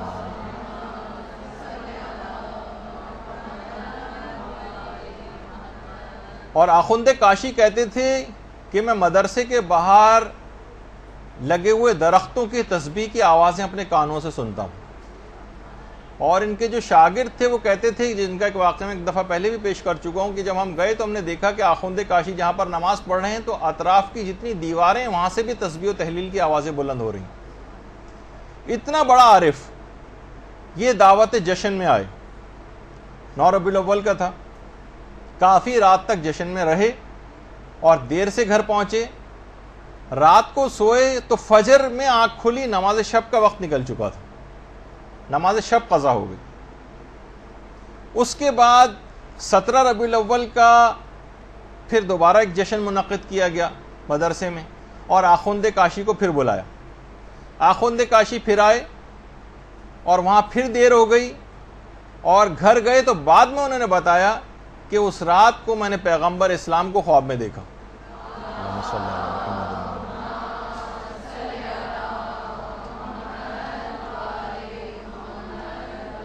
اس سے پہلے عید زہرا والے پروگرام میں گئے تھے جب نماز قضا ہوئی تھی، اب تو نماز قضا نہیں ہوئی، سو ہی رہے تھے کہ پیغمبر خواب میں آ گئے اور کہا کہ اس سے پہلے میں نے اپنی بیٹی فاطمہ کی خوشنودی قلب کے لیے تمہاری اس رات نماز شب نہ پڑھنے کے عمل کو معاف کر دیا تھا، آج پھر سو رہے ہو، اٹھو اور نماز شب پڑھو۔ پیغمبر اسلام نے آخوند کاشی کو سرزنش کیا کر کہا کیونکہ عید زہرا کا پروگرام اس رات تو میں نے اپنی بیٹی کی خوشنودی قلب کی وجہ سے تمہیں چھوڑ دیا تھا، لیکن پھر دوبارہ وہی غلطی کرنے جا رہے ہو. تو راتوں کو دیر تک کے ایسے پروگرامز کے جس کے نتیجے میں آپ کی عبادات متاثر ہوں، آپ کے واجبات متاثر ہوں، ان لغویات، یہ تو خیر بہت ہی نیک کام تھا، لیکن اس کے باوجود بھی عبادات بھی اگر آپ انجام، جیسے بہت سے لوگ پوری رات ایک شب بیداری جو ہوتی ہے اور ماتم ہوتا ہے وہ عبادت میں رات گزار رہے ہیں، لیکن نماز فجر اس کے بعد قضا کرتے ہیں. تو مستحب نمازیں بھی اس کا پیش خیمہ نہیں ہونی چاہیے کہ آپ کے واجبات قضا ہو جائیں، اور جن کا مقام اور بلند ہوتا ہے ان کے لیے ان کی نماز شب بھی قضا نہیں ہونی چاہیے. تو پیغمبر نے آ کر سرزنش کی. ائمہ خود کتنے زیادہ اس کے پابند تھے کہ امیر المومنین کی جو ایک کنیز تھی ام سعید، وہ یہ بات بیان فرماتی ہیں کہ تمام شب امیر المومنین عبادت میں مصروف رہتے تھے، اور رمضان اور غیر رمضان سب امیر المومنین کے لیے برابر تھے، سب برابر. اور ابھی شب ضربت آج ہی کی رات کو ہے. جب مسجد کوفہ کے لیے نکل رہے تھے تو آسمان کی طرف دیکھ کر امیر المومنین نے یہ بات کہی تھی کہ اے صبح گواہ رہنا کہ کبھی ایسا نہیں ہوا کہ تو طلوع ہو رہی ہو اور علی سو رہا ہو. درود بھیجیے محمد عالم.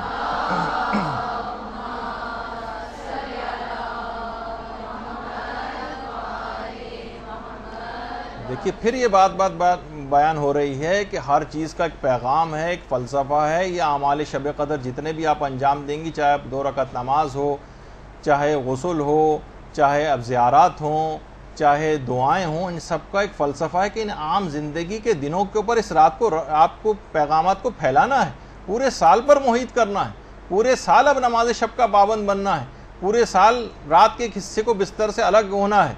اور یہی وجہ ہے کہ جو سجدے ہیں، یہ جو نمازیں ہیں، یہ اس حد تک سوچیے کہ جو ہستیاں ان کی اہمیت سے واقف تھیں، جیسے کہ حضرت مریم کے متعلق ملتا ہے کہ جب اسرائیل ملک الموت آئے تھے ان کے پاس اور آخری خواہش ان سے دریافت کی تھی، تو انہوں نے کہا تھا کہ اتنی مہلت مجھے دے دو کہ میں سجدے میں چلی جاؤں اور اس کے بعد پھر میری روح کو نکال لینا. اور ہمارے علماء میں سے شیخ جواد انصاری ہمدانی، جن کا اکثر تذکرہ آتا ہے، یہ خود فرماتے ہیں کہ ہمدان میں ایک مومن نے، اچھا خود ہمدانی تھے، اور جب بھی کبھی علماء اس طرح کی کوئی بات کرتے ہیں تو اپنا ذکر نہیں کرتے، ایک مومن کے ساتھ ایسا ہوا جبکہ خود مراد ہوتے ہیں.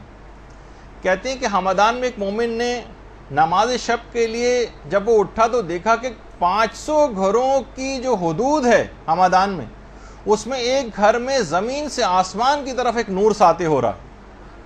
باقاعدہ رسالہ جو لقاء اللہ ہے اس کے اندر بھی یہ واقعہ ہے. تو اسے الہام ہوا اس مومن کو کہ اس مکان میں حضرت حجت نماز شب کو ادا فرما رہے ہیں.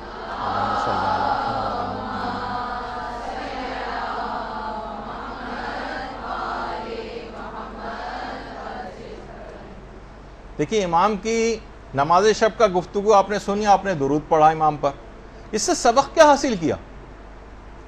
کتنوں نے عہد کیا اس بات کو سن کر کہ ہم حضرت حجت کی اس عمل کی پیروی کریں گے آج سے اور نماز شب کے پابند بن جائیں گے. طریقہ کار وہی رکھیے گا تاکہ بیچ میں سے ایک دم سے 11 رکعتیں پڑھنی شروع کر دیں گی تو اگلے دن سے نہیں پڑھیں گے. 1 مہینے تک 1 رکعت، اس کے بعد پھر 3 مہینے تک 3 رکعت، اور اس کے بعد پھر آپ بڑھاتی چلی جائیں گی تو کوئی طبیعت کے اوپر بار محسوس نہیں ہوگا.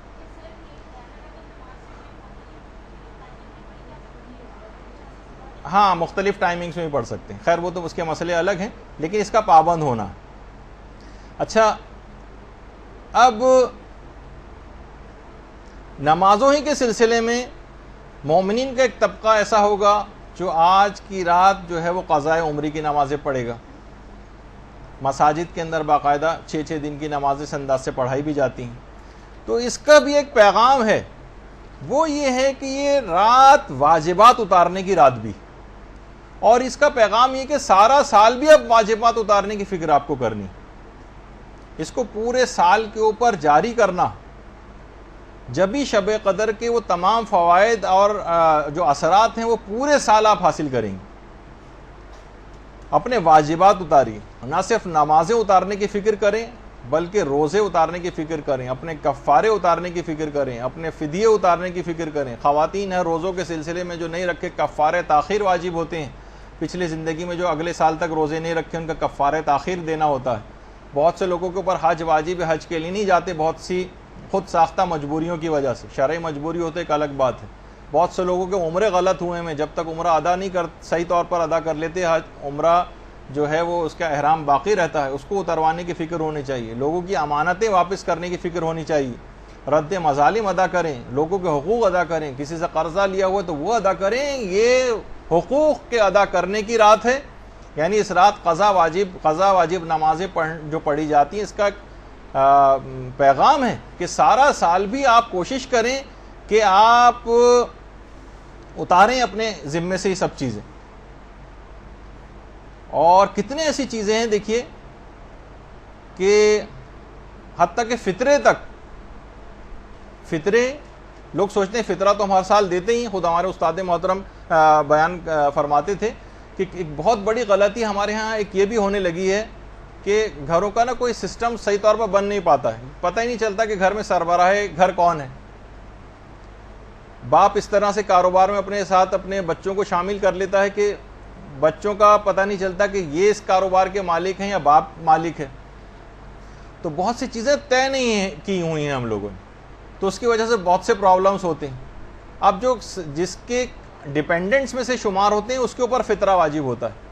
اب اگر اولاد نے نکال بھی دیا اور باپ جو ہے سربراہ فیملی تھا, چاہیے کمائی باپ کے ہاتھ میں کیوں نہ لا کے دیتے ہوں, باپ ریٹائرڈ ہے گھر پہ بیٹھے ہوئے, نہیں سربراہ گھر وہ ہے, تو اس کو ان کا فطرہ نہیں. بہت سارے فطرے کے مسئلے. تو اب اگر ان بچوں نے فطرہ نکال بھی دیا اور باپ نے نہیں نکالا, تو جب تک جائیداد تقسیم نہیں ہو سکتی باپ کے مرنے کے بعد, جب تک وہ سارے فطرے بھی نہ نکال دیے جائیں جو اولاد نے خود نکال دیے تھے اور باپ کے اوپر واجب تھے اور اس نے نہیں نکالے تھے. تو بہت سے اس کے اندر مسئلے ایسے ہو جاتے ہیں. فطروں کے مسئلے, کیونکہ اگلی جو کلاس ہوگی وہ چاند اور فطرے کے مسائل سے ریلیٹڈ آپ لوگوں کی ہوگی, تو اس کے اندر اس کی جو ہے تفصیل سن لیجئے گا. تو اسی طرح سے تو لوگوں کے مال میں کچھ حقوق ہوتے ہیں, ان کو آپ کو نکالنا پڑے گا. اور مرحوم کلباسی ایک عالم گزرے ہیں, جو شب قدر کا دیکھیے پیغام یہی بتایا جا رہا ہے کہ اپنے واجبات اتارنے کی رات ہے, اور اگر آپ نے واجبات نہیں اتارے تو یہ ایسے برے اثرات رکھتے ہیں کہ وہی والی بات, جیسے بے نمازی کی ہڈی والا واقعہ آپ نے سنا کہ اس سے کتنے اثرات ہوئے. اسی طرح سے لوگوں کے حقوق اگر آپ کے مال میں ہوں گے تو وہ بھی ایسی بے برکتی اور نقصانات کا سبب بنیں گے. مرحوم کلباسی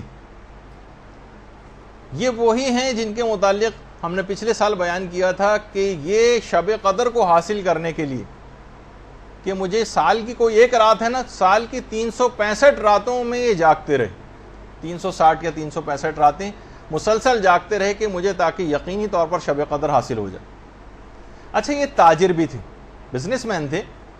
ایک دفعہ مال تجارت کے لیے ان کی کشتی اور کشتیوں کے ساتھ ان کی کشتی بھی گئی ہوئی تھی, تو اطلاع آئی کہ ایک طوفان آیا ہے اور ساری جو مال تجارت کی جو کشتیاں ہیں وہ سب کے سب ڈوب گئیں, سب کے سب ڈوب گئیں. انہوں نے کہا کہ مجھے یقین نہیں ہے, میرا مال مخمس تھا, سارے میں نے حقوق ادا کیے ہوئے تھے, ممکن ہی نہیں ہے کہ مجھے اس بات پہ یقین نہیں آتا کہ میری کشتی ڈوب گئی ہوگی. اور کچھ دن بعد ہی اطلاع آئی کہ ساری کشتیاں ڈوب گئیں, ایک کشتی نہیں ڈوبی, وہ وہی تھی جو مرحوم آیت اللہ کلباسی کی کشتی تھی.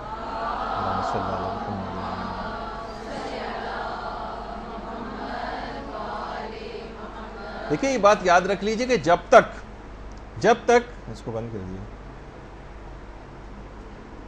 جب تک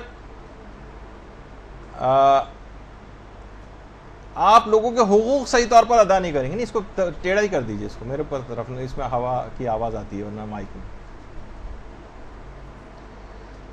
جب تک آپ لوگوں کے حقوق ادا نہیں کریں گے اور آپ کے مال میں لوگوں کے حق باقی رہیں گے, تو یاد رکھ لیجئے کہ یہی مستحقین زکوٰۃ, یہی مستحقین خمس, یہی مستحقین فطرہ یہ آپ کے دامن کو قیامت کے دن پکڑ لیں گے کہ پروردگار ان کے حقوق کے عوض جو اور پروردگار کیا کرے گا, ان کے جو حقوق آپ کے ذمے ہیں ان کے عوض آپ کی نیکیاں کاٹ کر دے دی جائیں گی. معاملہ اس قدر سخت ہوگا کہ محدث نعمت اللہ جزائری یہ بات فرماتے ہیں کہ کسی نے بقدر دانق چاندی, یعنی سمجھے کہ درہم کے چھٹے حصے کے برابر بھی, یعنی 1-2 روپے کے برابر بھی اگر کسی کا نقصان کیا ہوگا تو اس شخص کی 700 قبول شدہ نمازیں کاٹ کر صاحب حق کو دے دی جائیں گی. 700. اور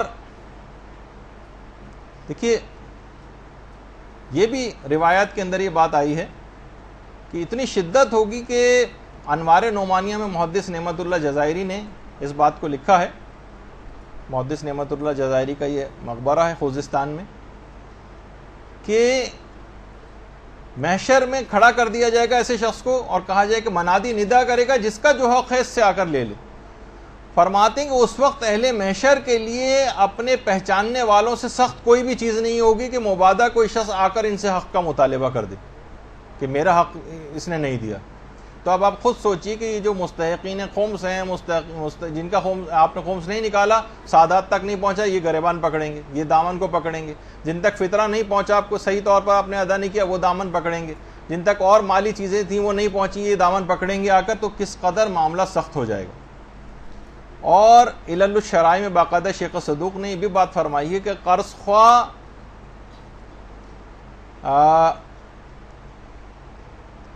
یہ جو ہیں یہ آ کر مقروض کا دامن پکڑیں گے, یہ ہمیں واپس کر سکتا تھا قرضہ لیکن اس نے اس کے باوجود بھی واپس نہیں کیا. تو پھر قرض خواہ کو اس کی نیکیاں کاٹ کر دی جائیں گی, اور اگر وہ نیکیاں بھی ختم ہو جائیں اس کے پاس تو پھر جو قرض خواہ ہے اس کے گناہ کاٹ کر مقروض کے نامہ اعمال میں لکھے جائیں گے. اور باقاعدہ حق الیقین میں علامہ مجلسی نے ایک چوتھے امام امام زین العابدین علیہ السلام کی روایت بھی لکھی ہے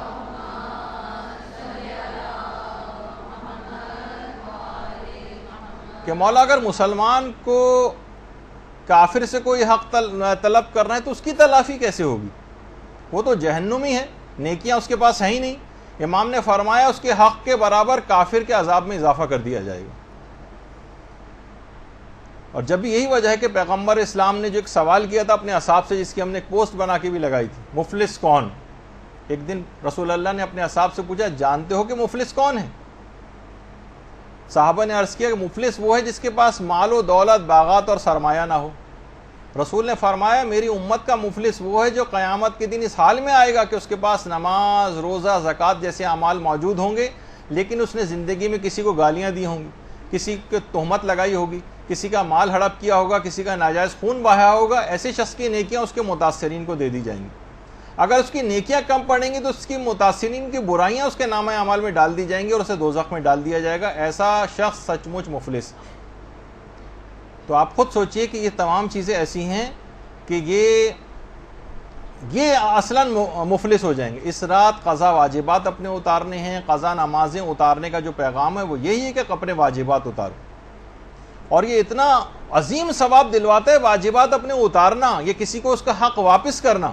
مثلا قرضے کا 1 روپیہ بھی آپ نے کسی کو واپس کیا تو پیغمبر اسلام کی باقاعدہ ایک روایت ہے کہ جب کوئی 1 درہم اپنے طلبگاروں کو واپس کرتا تو یہ عمل اسے 1000 سال کی عبادت کا ثواب دلواتا ہے, 1000 غلام آزاد کرنے کا ثواب دلواتا ہے, اور 1000 حج و عمرے سے بہتر ہے یہ عمل. اللہم صلی علی محمد. یعنی آپ کا پیسہ ضائع نہیں جا رہا, یہ اتنا ثواب آپ کو, یہ جو آپ مال لوگوں تک پہنچا رہے ہیں, اپنے پچھلے واجبات اتار کر پہنچا رہے ہیں, یہ اتنا زیادہ آپ کو ثواب دلوانے والا عمل. اور یہ بھی روایت کے اندر آیا کہ جو بھی اپنے طلبگاروں کو راضی کر لے. دیکھیے بعض اوقات ہوتا ہے کہ ہم دے نہیں پاتے لیکن ہم اس کو راضی کر سکتے ہیں, ٹھیک ہے ہم نے تمہارا نقصان کر دیا تھا, ٹھیک ہے تمہارے ہم پر یہ چیز تھی, تم نے ہمیں قرضہ دیا تھا لیکن اس قرضے کو معاف کر دو, یہ ہمارے حالات ہے. کسی طرح سے بھی اس کو اگر راضی کر لیں تو کہہ رہے ہیں جو شخص بھی اپنے طلبگار کو راضی کر لے گا وہ بلا حساب جنت میں جائے گا, اور جنت میں اسے حضرت اسماعیل کی رفاقت نصیب ہوگی. تو نمازوں کی قضا کا جو پیغام ہے وہ یہی ہے کہ ان کو خود سے اتارنا شروع کریں, اپنے تمام واجبات کے ساتھ ساتھ خاص طور پر نمازیں ان کو اتارنا شروع کریں.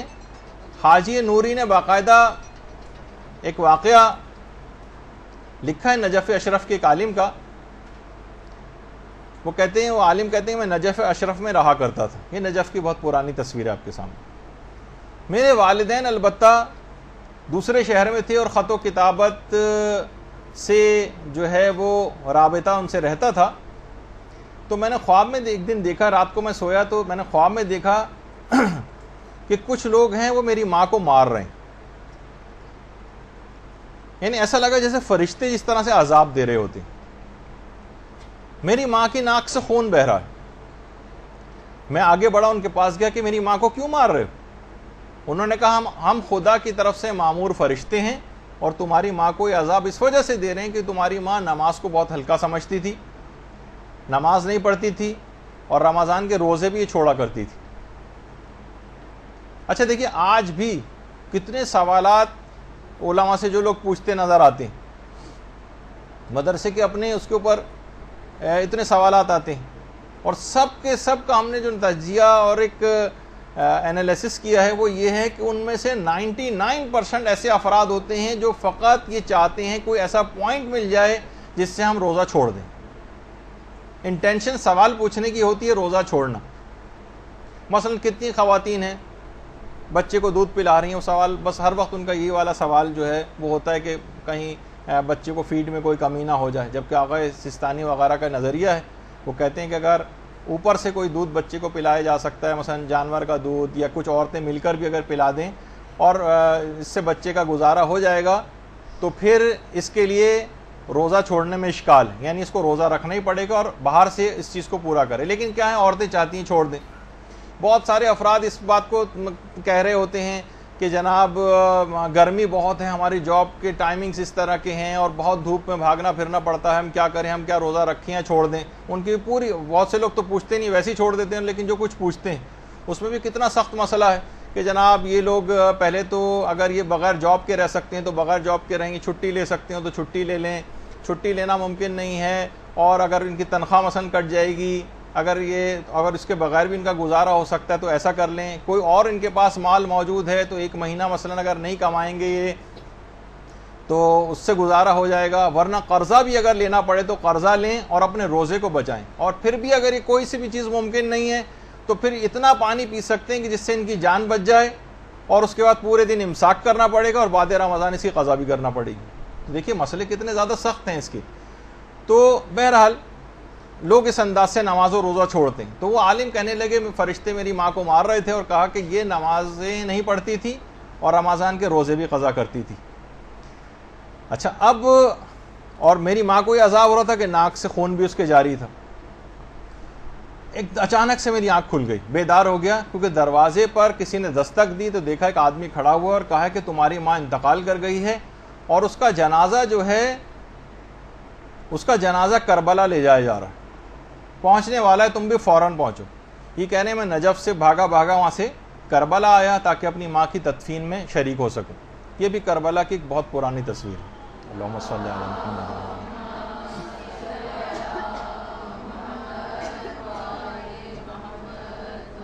میں تیزی سے بھاگتا ہوا اپنے ماں کے جسم کے پاس گیا جو تابوت کے اندر رکھا ہوا تھا، تو میں نے دیکھا کہ میری ماں کے کفن کے اوپر خون لگا ہوا ہے۔ تو لوگوں نے کہا دیکھو ہمارا اس میں کوئی قصور نہیں ہے، سواری کی جس میں سواری میں جنازہ آ رہا تھا اس کی ٹکر ایک جگہ ہو گئی، تصادم ہو گیا، اور جو جنازہ تھا یہ باہر جا کر گرا، اور یہ جو خون تمہیں نظر آ رہا ہے یہ جو کفن پہ لگا ہوا ہے، میں نے فوراً کفن کو ہٹایا تو دیکھا کہ میری ماں کی ناک سے خون جاری تھا۔ اچھا، عالم سمجھ گئے کہ یہ خواب سچا ہے اور میری ماں کو عذاب مل رہا ہے۔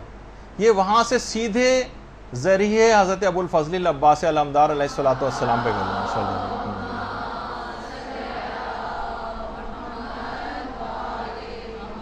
ایک بہت پرانی تصویر ہے حضرت عباس کے روضے کی، اور اب تو ماشاءاللہ ذریعہ جو ہے وہ بہت ہی پرشکوہ ہو چکی ہے۔ اللہم صلی علی محمد۔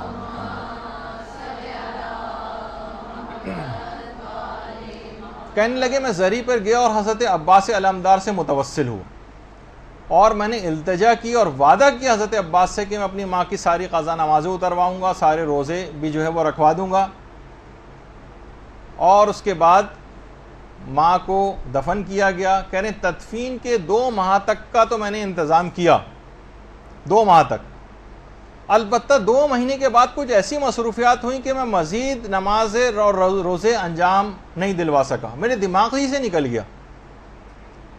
وہی خواب دوبارہ پھر میں نے دیکھا، فرشتے پھر آ رہے ہیں میری ماں کو عذاب دے رہے ہیں۔ تو میں نے فرشتوں سے جا کے کہا کہ میں تو ابو الفضل العباس کے پاس جا کر اپنی ماں کا جو ہے وہ معاف کروا چکا تھا یہ سب چیزیں۔ تو انہوں نے کہا کہ ہاں، لیکن تم نے اپنے وعدے کو پورا نہیں کیا اور ماں کے قضا واجبات نہیں اتارے، لہٰذا عذابوں کا سلسلہ پھر شروع ہو گیا۔ میں نے فوراً دوبارہ وعدہ کیا، بیدار ہوا، اس کے بعد میں نے خود اجارے پر نہیں بلکہ خود اپنی ماں کی ساری نمازیں پڑھی اور سارے روزے خود ادا کیے۔ تو دیکھیے یہ تمام چیزیں بھی ایسی ہیں کہ اپنے نماز و روزے کو اتارنا ہے۔ آپ نے دیکھا کہ کربلا تک میں لا کر دفن کیا گیا، لیکن قضا واجبات ایسے تھے کہ اس کے باوجود بھی عذاب ہوا۔ البتہ یہ ضرور ہے کہ ظاہر ماں ایسی سرکش ہوگی، ورنہ اگر کوئی عام گناہ گار ہے، چند نماز قضا ہیں، کچھ ہیں، تو انشاءاللہ امام کے جوار میں، کیونکہ وہ تو جگہ ایسی ہیں کہ بہرحال وہاں عذاب قبر جو ہے وہ ختم ہو جاتا ہے، لیکن کچھ اہمیت بتانے کے لیے کہ نماز اور روزے قضا کرنا اتنا عظیم گناہ ہے کہ بعض اوقات ان مشاہد مشرفہ میں دفن ہونا بھی عذاب کو ختم نہیں کروا سکتا، تاکہ لوگوں کو ایک جرت پیدا نہ ہو اور ان کی واجبات کی اہمیت کو سمجھیں۔ تو پیغام شب قدر یہ بنا کہ دیکھیے نئی زندگی اور نئے سال کی ابتدا ایک لحاظ سے ہو رہی، کیونکہ نئے سرے سے آپ کی تقدیر لکھی جا رہی ہے اگلے سال کی۔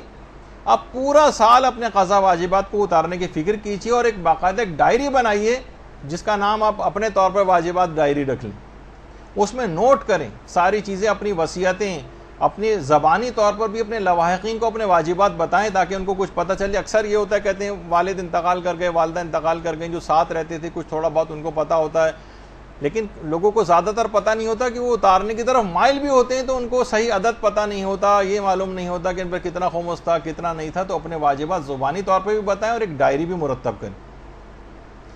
اچھا اب دیکھیے واجبات اتارنے کے لیے جب انسان مائل ہوتا ہے تو اسے صحت و سلامتی اور عافیت، بیماری میں کھڑا نہیں ہوا جا رہا ہے۔ اب لوگ اکثر یہ پوچھتے ہیں کہ اب بالکل ہماری ہمت اور طاقت نہیں ہے، اپنی قضا نمازیں کیسے پڑھیں؟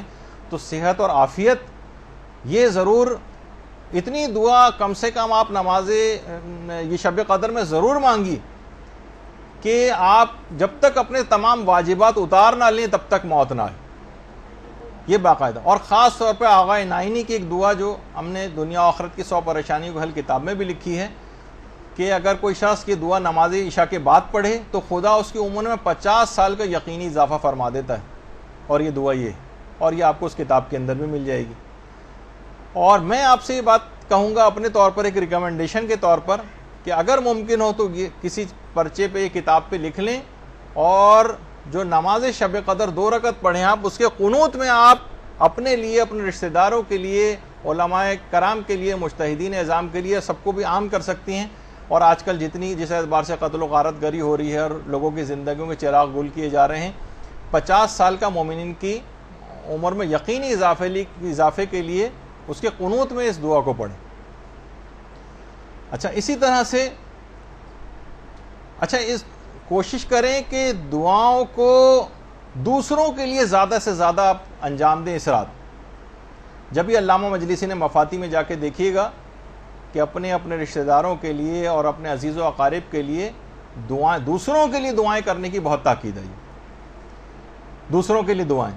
یہی وجہ ہے کہ آیت اللہ حسن زادہ عاملی، جن کا پچھلی مرتبہ بھی تذکرہ ہوا تھا، یہ فرماتے ہیں کہ جب میں یہ آیت اللہ حسن زادہ عاملی کی جوانی کی تصویر، کہ میں جب اپنے استاد آیت اللہ سید محمد حسین طباطبائی کی خدمت میں گیا تو آیت اللہ طباطبائی نے آیت اللہ حسن زادہ عاملی کو ایک بات بتائی، اور وہ ہمارے لیے بھی ہے۔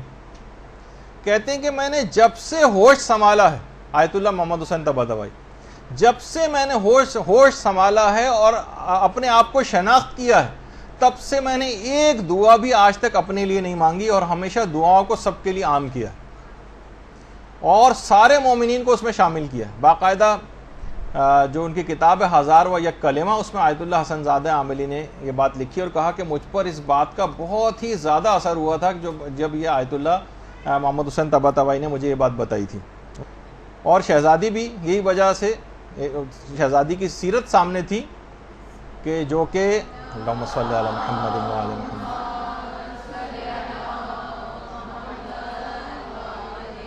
کہ امام حسن فرماتے تھے کہ ساری رات گزر جاتی تھی والدہ گرامی، یعنی ابتدائی شب سے لے کر اور صبح ہو جاتی تھی، اور فقط دوسروں کے لیے دعا کرتی تھی۔ جب وہ پوچھتے بھی تھے کہ ایسا کیوں ہے تو وہ کہتی تھی الجار ثم الدار، پہلے پڑوسی، پہلے دیگر لوگ اور اس کے بعد پھر اپنے گھر والے۔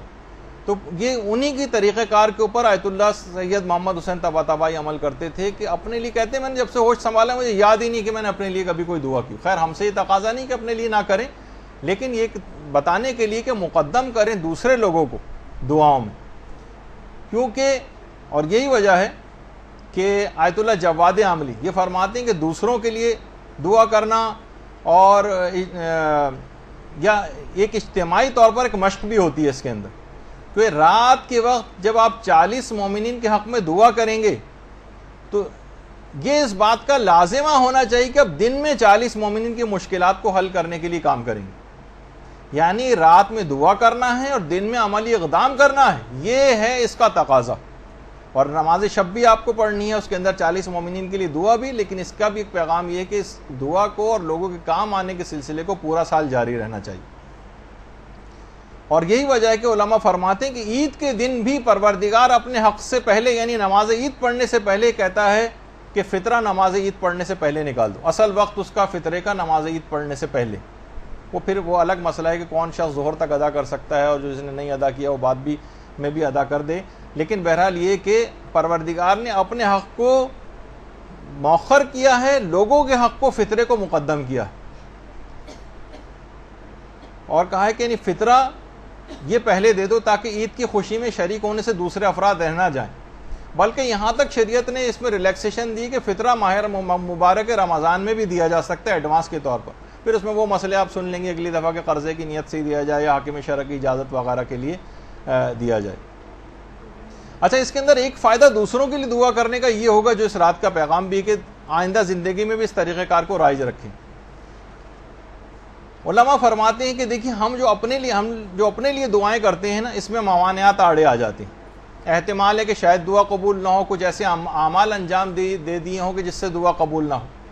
لیکن جب آپ دوسروں کے لیے دعا کرتی ہیں تو ایک فرشتہ خلق ہوتا ہے, اور وہی دعا جو آپ کر رہی ہیں اپنے لیے دوسروں کے لیے کر رہی ہیں, وہی فرشتہ آپ کے اپنے حق میں کرنا شروع کر دیتا ہے. اور فرشتوں کے لیے کیونکہ موانعات کوئی نہیں ہیں اور کوئی طریقہ کار ایسا نہیں کہ فرشتوں کی دعا قبول نہ ہو, کہ ان کے اعمال وغیرہ کا بھی کوئی مسئلہ نہیں ہے کہ وہ نافرمانیاں خدا معاذ اللہ انجام دیتے ہوں, تو کوئی چانس ہی نہیں بنتا کہ وہ دعا ان کی رد ہو جائے.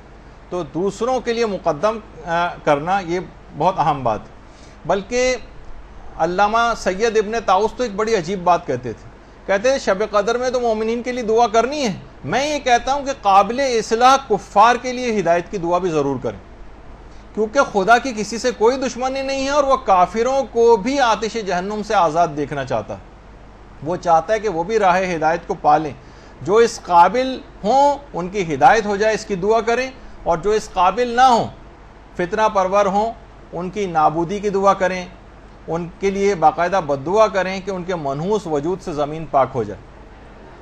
قنوت میں باقاعدہ بد دعا کرنا, ان کے لیے لعن کرنا, خاص طور پر ایران, عراق, شام, لبنان, افغانستان اور پاکستان اور جتنے بھی مومنین اور عام مسلمانوں کے جو دشمن ہیں, جو دہشت گرد جو روزانہ کی تعداد میں اس انداز سے مومنین کو اور عام مسلمانوں کو شہید کر رہے ہیں, ان کے لیے بھی اس رات میں علی الخصوص بد دعا ضرور کریں. اور یہ سلسلہ دعاؤں کا اور ظالمین کے لیے بد دعا کا یہ سارا سال بھی جاری رہنا چاہیے. اور یہی وجہ جو پیغمبر اسلام کے جس سے پہلے میں نے پیش کی تھی, جو ہمارے بہار الانوار کے اندر بھی اور عام مسلمانوں نے بھی اس کو اپنی کتابوں کے اندر نقل کیا ہے, کہ جو ایمان اور احتساب کے ساتھ اس رات عبادت کے لیے کھڑا رہے گا اس کے تمام گزشتہ گناہ معاف ہو جائیں گے. بہت سی روایتوں میں ہے کہ آئندہ گناہ بھی معاف ہو جائیں گے. تو باقاعدہ یہ تمام چیزیں کاغذ قلم جو ہے وہ لے کر بیٹھیں اور یاد کریں کہ کون کون سی اس قسم کے جو ہے وہ ہم نے اعمال انجام دیے تھے, اور اپنے اوپر خود پر ایک تنقیدی نگاہ ڈالیں. ہم نے بہت بڑا مسئلہ یہ کہ خود پر تنقیدی نگاہ ڈالنا بند کر دیا. سوء ظنی رکھنی ہے اپنے آپ سے رکھیں, کینہ رکھنا ہے اپنے آپ سے رکھیں, بری نگاہ ڈالنی ہے اپنے اوپر بری نگاہ ڈالیے, اپنے زکام کو بھی آپ کو کوڑ سمجھنا ہے. یہ احتساب کی رات ہے, اور آئینہ بن کر تمام برائیاں آپ کے سامنے آشکار ہو جائیں گی کہ ہم نے کون کون سی پروردگار عالم کی ایسی نافرمانیاں کی, کتنے احکام پائمال کی ہیں. سارے گناہوں کو اپنے یاد کریں, احتساب کریں اپنا, اور آئندہ بھی نہ کرنے کا عزم کریں. کیونکہ پیغمبر نے کہا جو ایمان اور احتساب کے ساتھ اس رات کو عبادت کرے گا اس کے تمام گناہ معاف ہوں گے. شرط لگائیے, ورنہ مطلق اور عام نہیں کیا. تو بہرحال یہ تمام چیزیں ایسی ہیں، اور یہی وجہ ہے کہ تفسیر المیزان کے جو فارسی مترجم ہیں سید محمد باقر موسوی اصفہانی، انہوں نے کہا کہ ہمدان میں ایک علاقہ ہے جس کا نام ہے گنداب، وہاں پر ایک علی گندابی نام کا ایک بدماش ہوتا تھا جس کی سچا کیونکہ واقعہ ہے، باقاعدہ ایران کے اندر توبہ علی گندابی کے موضوع پر فلمیں تک بنائی گئی، بالکل سچا واقعہ ہے۔ علی گندابی ایک شرابی بھی تھا اور بدماش بھی تھا، اور اس کی توبہ بڑی مشہور ہے۔ ایک ذاکر تھے اس زمانے میں، شیخ حسن، وہ شہر سے باہر کہیں مجلس پڑھنے گئے ہوئے تھے، رات کا وقت تھا، اور جب واپس آئے تو شہر کا دروازہ بند ہو گیا تھا۔ یہ علی گندابی دروازے پر ہی بیٹھا ہوا تھا اور شراب کے نشے میں دھت تھا۔ انہوں نے کہا دروازہ کھٹکھٹایا، دروازہ کھولو۔ اس نے کہا کون؟ انہوں نے کہا میں ہوں شیخ حسن، میں ایک ذاکر حسین ہوں، مجلس پڑھنے گیا تھا، دیر ہو گئی۔ اس نے کہا میں ایک شرط پہ کھولوں گا، میرے لیے پہلے کوئی مجلس پڑھو۔ انہوں نے کہا یہاں تو نہ ممبر ہے نہ کوئی بیٹھنے کی جگہ ہے۔ کہا کہ میں سجدے میں جاتا ہوں، میری پیٹھ کو ممبر سمجھو، اس پر بیٹھ کے مجلس پڑھو، میں سنوں گا، لیکن میری شرط ہے کہ قمر بنی ہاشم کے مصائب پڑھنا۔ اچھا، انہوں نے مجلس پڑھی اسی کمر پہ بیٹھ کر، اس نے خوب گریہ کیا، یعنی وہ موقع آ گیا علی گندابی کے پاس توبہ کا، جو یہ موقع آج کی رات آپ کو ایک گولڈن چانس شب قدر کی صورت میں ملنے والا۔ موقع سے فائدہ اٹھائیں جیسے علی گندابی نے اٹھایا۔ اس کے بعد کیا انعام ملا اس کو؟ اسی شب قدر یہ اسی شب کو یہ تائب ہوا، اور اس کے بعد یہ عتبات عالیات کی زیارت کے لیے عراق گیا، نجف۔ اس زمانے میں مرزا شیرازی بزرگ وہاں پر نماز پڑھاتے تھے نجف میں، جو سامنے بیٹھے ہوئے، جنہوں نے تمباکو والا فتویٰ دیا تھا۔ یہ ان کے پیچھے جا کر نمازیں بھی پڑھنے لگا۔ ایک دن اطلاع آئی مرزا شیرازی کو ایک مجتہد کا انتقال ہو گیا۔ اچھا، مجتہدین کو عام طور پر جو حرم امام سے متصل جو دالان ہے، یہ ذرا بہت پرانی تصویر ہے حرم امیر المومنین کے، اس کے بالکل سامنے باہر جو دالان تھا، اللہم صلی علی محمد و علی محمد، باقاعدہ صحن میں وہاں پر ایک قبر تیار کی گئی ان مرحوم مجتہد کے لیے۔ لیکن عشاء کی نماز کے بعد پتہ چلا کہ وہ کوما میں تھے اور اب ہوش آ گیا ہے، زندہ ہے۔ مرزا شیرازی کو آ کر بتایا گیا کہ جن کے لیے قبر تیار ہوئی تھی وہ تو ہوش میں آ گئے ہیں، مگر علی گندابی نماز کے مصلی پر بیٹھا بیٹھا چل بسا۔ اب اس کھودی ہوئی قبر کا کیا کریں؟ مرزا شیرازی نے کہا کہ علی گندابی کو حرم امیر المومنین سے متصل دالان میں اسی قبر میں دفن کر دیا جائے۔ سچی توبہ کے باعث جو رائٹ ٹائم آیا تھا، قمر بنی ہاشم کی شفاعت اس کو ملی، اور یہ شاید یہ قبر اسی کے لیے تیار کی گئی تھی۔ اللہم صلی علی محمد۔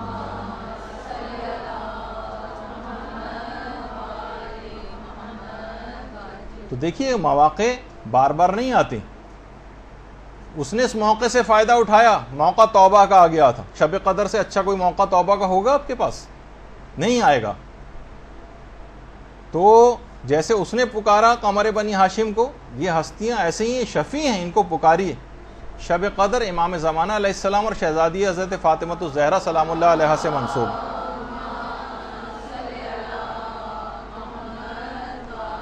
امام کا ایک حق ہے کہ آئندہ کے لیے بھی امام کی یاد کا ایک طریقہ یہ ہے کہ دن کی کم سے کم ایک نماز کے قنوت میں تو ضرور اللہم کن لولیک الحجۃ ابن الحسن والی دعا ضرور پڑھا کریں۔ اور یہ کتنا حسین منظر ہوتا ہے شب قدر میں کہ فرشتوں کے جھرمٹ میں جبریل امین زمین کی جانب رواں دواں ہوتے ہیں، ان کی خوشی کا کوئی ٹھکانہ نہیں ہوتا کہ کائنات کے امام وقت جو ہے ان کی خدمت میں حاضری نصیب ہو رہی۔ اللہم صلی علی محمد۔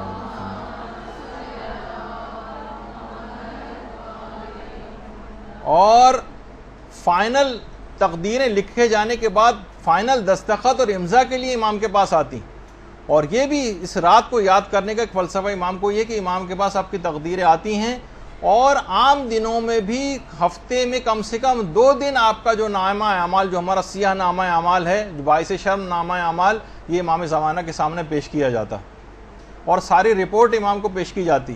اب خود سوچیں کہ ہمارے دلوں کے چھپے ہوئے خیالات سے بھی جو چیزیں جو واقف ہوں، اور ایک ایک چیز اس کے اندر ایسے فرشتوں نے لکھ دی ہو جو ہر چیز سے جو بھی ہم کام کرتے ہیں، غیبتیں کرتے ہیں اور ہم گانے سن رہے ہیں اور لڑائی جھگڑے کر رہے ہیں، ایک دوسرے کو برا بلا، کینے، حسد، سب کچھ تفصیلات لکھی ہوئی ہیں امام زمانہ کے دل مقدس پر جو ہے وہ کیا گزرتی ہوگی۔ تو اس رات کا ایک یہ ہے کہ اس رات کا کہ امام زمانہ سے منسوب رات ہے، اس رات کو بھی ان کو یاد کرنا ہے، اور ایک یہ کہ اس کو سارے سال پر محیط کرنا ہے امام کے ذکر۔ سوچیں کہ ہمارے نامہ اعمال ہفتے میں 2 بار امام کے سامنے پیش کیے جا رہے ہیں۔ اسی طریقے سے اس رات مخصوص زیارتیں بھی جو ہیں وہ بھی کرنی ہیں، ہمیں پڑھنی، اس کا وقت نہیں ہے ابھی اس میں مجھے بتانے کا، کہ امام حسین علیہ السلام، شہدائے کربلا، حضرت عباس، شہزادہ علی اکبر، اور خود امام زمانہ کی جو زیارت ہے، اور زیارت جامعہ کی خود امام نے کس طرح سے تاکید کی ہے، یعنی اس رات کو زیارت پڑھنے کا جو فلسفہ ہے۔ دیکھیں زیارت کیا ہے؟ سلام ہے، سلام۔ روزانہ ہمیں یہ پیغام ہے اس رات کو بھی ان کو سلام کرنے کا، کہ عام زندگی میں بھی بہت رائج ہے کہ امام زمانہ کو سلام کیا جائے، اور ہر نماز کے بعد ہم زیارت پڑھتے ہیں اور وہ بھی سلام ہے، تاکہ ہمیں ان کی قربانیاں یاد رہیں۔ یہ کیوں ہے پڑھنے کا؟ تاکہ ان کے اہداف یاد رہیں۔ مثلا قائد اعظم کا دن یہاں پہ منایا جاتا ہے، ان کی یاد منائی جاتی ہے، ان کے کارنامے بتائے جاتے ہیں، ان پہ کوئز پروگرام جو ہیں وہ کیے جاتے ہیں، ان کے ہدف کو ڈسکس کیا جاتا ہے۔ تو سلام دیکھیے ابتدا ہے۔ سلام جب آپ کرتے ہیں نا کسی کو سلام، یہ پہلے ابتدا ہوتی ہے جس سے بات شروع ہوتی ہے۔ ہمارے ہاں زیارت یا سلام پڑھ کر جو ہے وہ کام شروع ہونے کے بجائے کام کو ختم سمجھا جاتا ہے۔ اختتام پہ ہم نے پڑھ لی، اس کو سلام کیا، اس کے بعد چلتے بنے۔ تو بہرحال کام کا دیکھیے تقاضا یہ کہ روزانہ جو امام زمانہ علیہ السلام کو سلام کیا جائے، بار بار ان کو سلام کرنے کی تاکید ہے، تاکہ آپ بار بار امام کی طرف متوجہ ہوں۔ اب آپ کو کام کرنا ہے۔ دیکھیے جیسے کوئی سیکورٹی گارڈ آپ کسی جگہ پہ رکھتی ہیں، آتے جاتے سیکورٹی گارڈ آپ کو سلام کر رہا ہو، پھر اس خوش اخلاقی سے سلام کرنے کے بعد ڈیوٹی پر مستعد ہو جائے، آپ اس سے خوش ہوں گے۔ لیکن ایک سیکورٹی گارڈ ایسا ہے جو دن میں 20 دفعہ آپ کو سلام کر رہا ہے، لیکن اس کے بعد اپنے کوارٹر میں جا کر سو جاتا ہے اور اپنا فریضہ انجام نہیں دے رہا۔ اب آپ اس سے خوش نہیں ہوں گی، نہ آپ اس کے سلامی جھاڑنے سے جو ہے وہ کافی سمجھیں گی، بلکہ اس کو ڈانٹ پھٹکار کی جائے گی، اس کو نکال دیا جائے گا وہاں سے۔ کہا کہ تو یہ ہمارا جو زیارت پڑھنے کا اور سلام کرنے کا اس انداز سے ایک زبانی کلامی سا وہ بن کے رہ گیا، یعنی ہمیں واقف ہی نہیں کہ سلام کے کیا معنی ہیں، بس سلام کیے چلے جا رہے ہیں اور کام ان کے لیے کچھ بھی کوئی انجام نہیں دے رہا۔ ایسے ہی ہے جیسے وہی میں نے سیکورٹی گارڈ کی مثال دی کہ وہ جا کے پڑھ کر سو جاتا۔ تو یہ خاص کہ ان تمام شخصیات کا ایک مشن اور ہدف تھا، روزانہ ان کو سلام کرو، یاد کرو، ان کے مطابق عمل کرنے کی کوشش کرو۔ دیکھیے یہی وجہ ہے کہ جو اعمال جتنے بھی انجام دیے جاتے ہیں اس میں خود شیخ مفاتیح الجنان میں باقاعدہ شیخ صدوق نے اس رات کا جو سب سے بڑا عمل بتایا وہ علم دین کا حصول بتایا۔ ہم اس پر نہیں دیکھتے کوئی اس اصول کے اوپر کوئی کاربند ہو۔ یہ علم آپ کی شفاعت کروائے گا۔ دیکھیے کتنے خواتین ایسی ہیں جو اب ایک چیز ہونی شروع ہو گئی، جیسے کہ ہم فیس بک پہ مختلف حدیثیں لگاتے ہیں، آپ لوگ اس کو شیئر کرتی ہیں، تو یہ خود یہ شیئر کرنا ایک تبلیغ کے اندر حصہ بننا، زیادہ سے زیادہ ان چیزوں کو شیئر کر کے دوسروں تک پہنچائیں۔ اور یہ اتنا بڑا عمل ہے تبلیغ کا کہ آیت اللہ مرشی نجفی فرماتے تھے کہ جس زمانے میں میری عمر 30 سال تھی، 30 سال کی تھی مرشی نجفی کی عمر جو ان کی تصویر سامنے ہے، کہنے میں نے 30 سال کی عمر میں قیامت کا پورا منظر اپنی آنکھوں سے دیکھا تھا۔ میں نے دیکھا کہ قیامت آ گئی اور خوفناک سور پھونکا گیا ہے، اور اس کے بعد پھر حساب و کتاب کی جگہ پہ مجھے لے جایا گیا۔ یہ جگہ اس جگہ سے الگ تھی کہ جہاں پر عام لوگوں کا حساب کتاب ہو رہا تھا، اور مجھے یہ بات بتائی گئی کہ اہل علم افراد کی عزت و اکرام کی وجہ سے ان کا حساب کتاب الگ رکھا گیا، عام لوگوں کے سامنے نہیں۔ میں خیمے میں ایک میں داخل ہوا تو میں نے دیکھا کہ پیغمبر اسلام ایک منبر پہ تشریف فرما،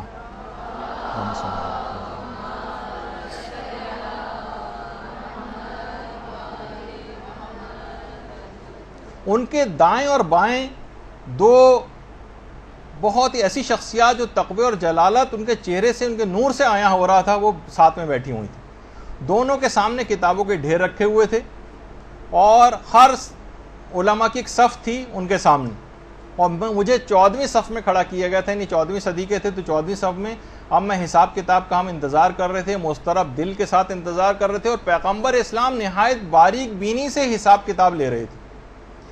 لیکن جب بھی کسی عالم کو شفاعت درکار ہوتی تھی تو پیغمبر اسلام شفاعت فرما دیا کرتے تھے۔ جس کی تبلیغات زیادہ ہوتی تھیں، نہیں پہلے ایک بات اور بتا دوں کہ خود انہوں نے مرشی نجفی فرماتے ہیں کہ میں نے اپنے ساتھ کھڑے ہوئے افراد سے پوچھا کہ یہ پیغمبر کے اطراف میں جو دو شخصیات ہیں یہ کون ہیں، کیونکہ میرا ارادہ یہ تھا کہ اگر مجھے ان کا نام پتہ چل جائے تو ہو سکتا ہے کہ مجھے شفاعت کی ضرورت ہو تو میں ان شخصیات کا نام لے کے مخاطب کر کے شفاعت کی درخواست کروں۔ مجھے بتایا گیا کہ یہ شیخ مفید اور علامہ مجلسی ہیں جو دائیں اور بائیں بیٹھے ہوئے ہیں۔ اچھا، ان کی جو کتابیں تھیں، ان کی جو تالیفات، وہ ان کا ذریعہ شفاعت تھیں۔ جس کی تبلیغات زیادہ تھیں، جس کی کتابیں زیادہ تھیں، اس کو حق شفاعت دوسرے کی نسبت زیادہ تھا۔ اور علامہ مجلسی کے سامنے کتابیں زیادہ تھیں۔ آپ کو معلوم ہے نا کہ علامہ مجلسی کا ایوریج نکالا جائے تو 1000 صفحات پر ڈے لکھنے کا ایوریج تھا ان کا، اور ہمارا جو ہے پوری زندگی میں بھی ایک صفحہ لکھنے کا نہیں ہوتا بعض اوقات۔ تو ان کا حق شفاعت زیادہ تھا۔ تو یہ باقاعدہ آپ نے دیکھا کہ یہ علم جو ہے جو آپ حاصل کریں گے، جو شب قدر میں بہت زیادہ اس بات کی تاکید کی گئی ہے۔ واقعہ تو اور بھی لمبا ہے لیکن اس وقت بیان کرنے کا ٹائم نہیں ہے، موت کے دروس میں ہم نے اس واقعے کو مکمل بیان کیا ہے۔ تو یہ علم کا حاصل کرنا اور اس کو پھیلانا، یہ قیامت کے دن یہ اس رات کا پیغام ہے، ورنہ اس رات تو صرف عبادت میں گزاری جانی چاہیے تھی، باقی 360 دن جو اور آپ کے پاس پورے سال کے پڑے ہوئے ہیں اس کے اندر آپ پڑھتی رہتی ہیں۔ اس رات ہی کو علم کے اندر اس کو لگانا، یہ کیوں زیادہ بڑا اس کو عمل قرار دیا گیا؟ کیونکہ اس تمام اعمال کو اس رات کو انجام دینے کا ایک فلسفہ ہے۔ یہ جو ٹکڑوں کے اندر یہ اعمال ہیں، نماز ہے اس کا مطلب پورے سال نماز کا پابند رہنا ہے، زیارات ہیں، سلام کرنا ہے تو امام کا کام بھی اس سلام کے ساتھ ساتھ انجام دینا ہے، غسل کرنا ہے، نمازیں پڑھنی ہیں، باوضو رہنا ہے، تو پورے سال اس کو جو ہے سلسلے کو جاری رکھنا ہے، تبلیغات کرنی ہے تو پورے سال ان پیغامات فقط ایک رات کی حد تک رہنے والے معاملات نہیں ہیں۔ باقاعدہ شیخ محمد تقی اصفہانی یہ فرماتے ہیں کہ شیخ انصاری سے ایک دفعہ سوال ہوا کہ اجتہاد جو ہے یہ کتنوں پر واجب عینی ہے؟ دیکھیں، اجتہاد ایک علاقے کے اندر کچھ افراد پہ تو کچھ افراد ایسے ہونے چاہیے نا جو مجتہدین ہوں، ان پر واجب عینی ہوتا ہے۔ کتنے افراد تک پہ یہ واجب عینی ہے کہ اس کے بعد جو لوگ بچ جائیں ان پر کفائی ہو جائے؟ یہ سوال باقاعدہ پوچھا گیا، اور اس زمانے کتنے عرصے پرانی جو ہے شیخ انصاری کے زمانے کی جو ہے وہ بات ہے۔ تو شیخ انصاری نے اس زمانے میں کہا تھا کہ ایک شہر میں 20 مجتہدین کا ہونا لازمی، اور مبلغین کی ضرورت اس سے بھی بہت زیادہ۔ دیکھیے، ہر علاقے میں کم سے کم 10 20 کم سے کم، اب جیسے انچولی جیسا علاقہ ہے، کیا یہاں ایک عالم ضروریات کے لیے کافی ہوگا؟ نہیں، ایک عالم چلیں، ایک بڑا عالم، ایک اس کی ایک الگ شخصیت ہے، لیکن مبلغین کے لوگوں کے نمازیں صحیح کرانی ہیں، وضو صحیح کرانے ہیں، بچوں کو سکھانا ہے، اور لوگوں کے مسئلے مسائل ہیں، اور ان کے جابز کے مسئلے ہیں، اور خمس کے مسئلے ہیں، اور کوئی ایک آدمی کبھی کر سکتا ہے؟ نہیں کر سکتا۔ یہاں پہ 20 30 40 50 ایسے افراد صرف ایک چھوٹے سے علاقے میں ہونے چاہیے، تو اتنی زیادہ مبلغین کی ضرورت ہے۔ تو ایک بھی شخص اگر آپ کے ذریعے ہدایت پا گیا، کوئی اس قسم کی خواتین کو چاہیے کہ اپنی صلاحیت کو بڑھائیں، اس رات کا پیغام علم حاصل کرنے کا، خود بھی علم حاصل کریں، اور اس کے بعد لوگوں تک اس ہدایت کو جو ہے وہ پہنچائیں۔ کچھ اپنے گھر کو استعمال کریں، اپنے پیسے کو استعمال کریں، اپنے تعلقات کو استعمال کریں، اپنی PR کو استعمال کریں، اسلام کے لیے استعمال کریں، اور اپنے گھر والوں کو بھی اپنے ساتھ کوشش کر کے جو ہے وہ ملائیں۔ کیونکہ دیکھیے، گھر والوں کو اگر ساتھ نہیں ملائیں گے، بچوں کو ساتھ نہیں ملائیں گے، مرد حضرات گھر میں بھی کچھ ہاتھ بٹائیں، کچھ کام کریں، افطاری کے اندر ہاتھ بٹائیں، تاکہ ذرا گھلے ملیں ان کے ساتھ، تاکہ لوگ پھر آپ کے بھی کام کر سکیں۔ وہ اس لطیفے کی حد تک ہوتا ہے نا کہ وہ ایک صاحب سے کسی نے کہا کہ بھائی بڑے افسوس کی بات ہے، کل میں نے دیکھا کہ تم اپنی بیوی کے ساتھ کپڑے دھلوا رہے تھے۔ تو کہنے لگا تو اس میں کون سی شرمانے کی بات ہے، جب وہ میرے ساتھ کھانا پکوا سکتی ہے تو میں کیا اس کے ساتھ کپڑے نہیں دھلوا سکتا؟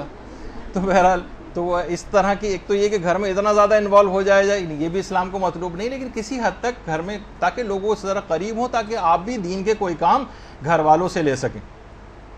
اور بہرحال اتنا وقت نہیں ہے کہ تبلیغ دین میں گھر والوں کو دیکھیے دست و بازو اپنا بنانا ہے، تاکہ دین کے کام آپ کے لیے بہت آسان ہو جائیں۔ اب تیز رفتاری سے آگے بڑھتے ہیں کیونکہ وقت ختم ہو گیا ہے۔ اس رات آپ کو خاص طور پر ایک عمل صدقہ دینا بھی ہے، لیکن میں یہ کہتا ہوں کہ آپ کو ایسے صدقات کی تلاش کرنی چاہیے جو ثواب جاریہ والے صدقات ہوں، ثواب جاریہ والے۔ مدارس اس کے اندر، اس میں اپنا حصہ کچھ ڈالیں، تبلیغات کے سلسلے میں، کتابوں کے سلسلے میں۔ کوئی اپنا فیس بک کا اکاؤنٹ بنا سکتا ہے، اگر وہ جائز والا، حرام والے طرف نہیں، مدرسے کے حوالے سے جو ہے کوئی خدمت جو ہے وہ انجام دے سکتا ہے. خالی ہم یہ نہیں کہ کوئی مسجد میں ڈال سکتا ہے، امام بارگاہ میں، یتیم خانے میں، لائبریری میں، کوئی ویب سائٹ کوئی بنا سکتا ہے، کوئی ویڈیو چینل بنا سکتا ہے. کسی بھی طریقے سے کوشش کریں کہ یہ اگر چھوٹے بچوں کے حوالے سے کوئی چیز، کیونکہ آپ کھانے اور کپڑے کے اندر بس جو صدقات وغیرہ عام طور پہ لوگ دیتے، بس جو ہے بھیڑ چال لوگ چلتے راشن راشن راشن راشن، تو پتہ چلا ہر آدمی صرف راشنی کے چکر میں لگ گیا ہے. بڑے بڑے ادارے سے لے کر چھوٹے بس صرف اور صرف راشن آٹا اسی کے اندر سارے لگ گئے. اور بھی چیزوں کی ضروریات اس انداز سے ہوتی ہیں. کفاروں کے وغیرہ میں تو خیر وہی دینے پڑتے ہیں، لیکن عام طور پر جو اور صدقات ہیں لوگ صرف راشن ہی کوئی چیز سمجھتے ہیں، جو ایک دن کھائے گا اسی دن ختم ہو جائے گا. صدقات جاریہ کی طرف نہیں جاتے. یہ وہ چیزیں ہیں کہ جس سے لوگ منقلب ہوتے ہیں، نسلوں تک کی چیزیں جو ہیں وہ ہوتی ہیں.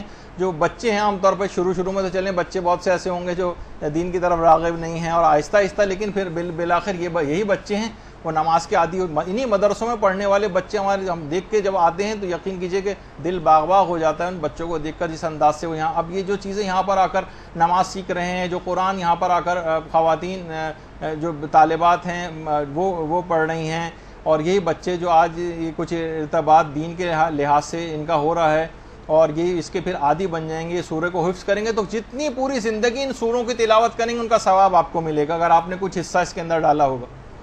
کتنی نمازیں یہ لوگ اس کے بعد پڑھیں گے، اس سب کا ثواب بڑے ہونے تک، پھر آئندہ آنے والی نسلوں تک یہ اس نماز کو منتقل کرتے چلے جائیں گے. یہ ان کے عادی بن جائیں گے. جتنی چیزیں، دعائیں، اذکار ان مدارس میں آ کر سیکھتے ہیں، اس میں حصہ ڈالنے والا جو ہے وہ اس کے اندر ان کے حصے دار بن جاتا ہے. پھر یہی ہوتا ہے کہ دیکھیے کتنے ایسے ہیں یہاں پر ہمارے یہاں کام نہیں ہوتا مساجد کے اندر، وہاں پہ باقاعدہ ایران وغیرہ میں پریکٹیکل کلاسیں ہوتی ہیں تیمم کرانے کی، کہ تیمم کیسے کیا جاتا ہے. سارے لوگ بیٹھ کے مثلا تیمم کر رہے ہیں. جو ایک دفعہ بھی کسی نے کر لیا اور اپنی عبادت صحیح کر لی، وہ جب بھی کبھی کرے گا آپ کو ثواب اس کا ملے گا. اسی طریقے سے نوجوان، یہ جو چھوٹے بچے ہیں ان کو آپ اس طرف لگائیے. پھر یہی بچے بڑے ہو کے سوچیے کہ اتنی عمر تک بزرگ ہو جاتے ہیں، کہیں نہ کہیں تو انہوں نے سیکھا ہوتا ہے، وہ تمام لوگ ان کے ثوابوں میں حصے دار بنتے ہیں. اور پھر یہی انہی میں سے کوئی بڑا ہو کر عالم دین بنے گا اور وہ آگے تبلیغات کا سلسلہ جاری کرے گا. کتنے بچے ہمارے جو مثلا یہاں سے پاکستانی مدارس سے اس کے بعد نجف اور قوم وغیرہ جو جاتے ہیں، خود ہمارے مدرسے کا ایک طالب علم بھی جو ہے وہ نجف جا چکا ہے.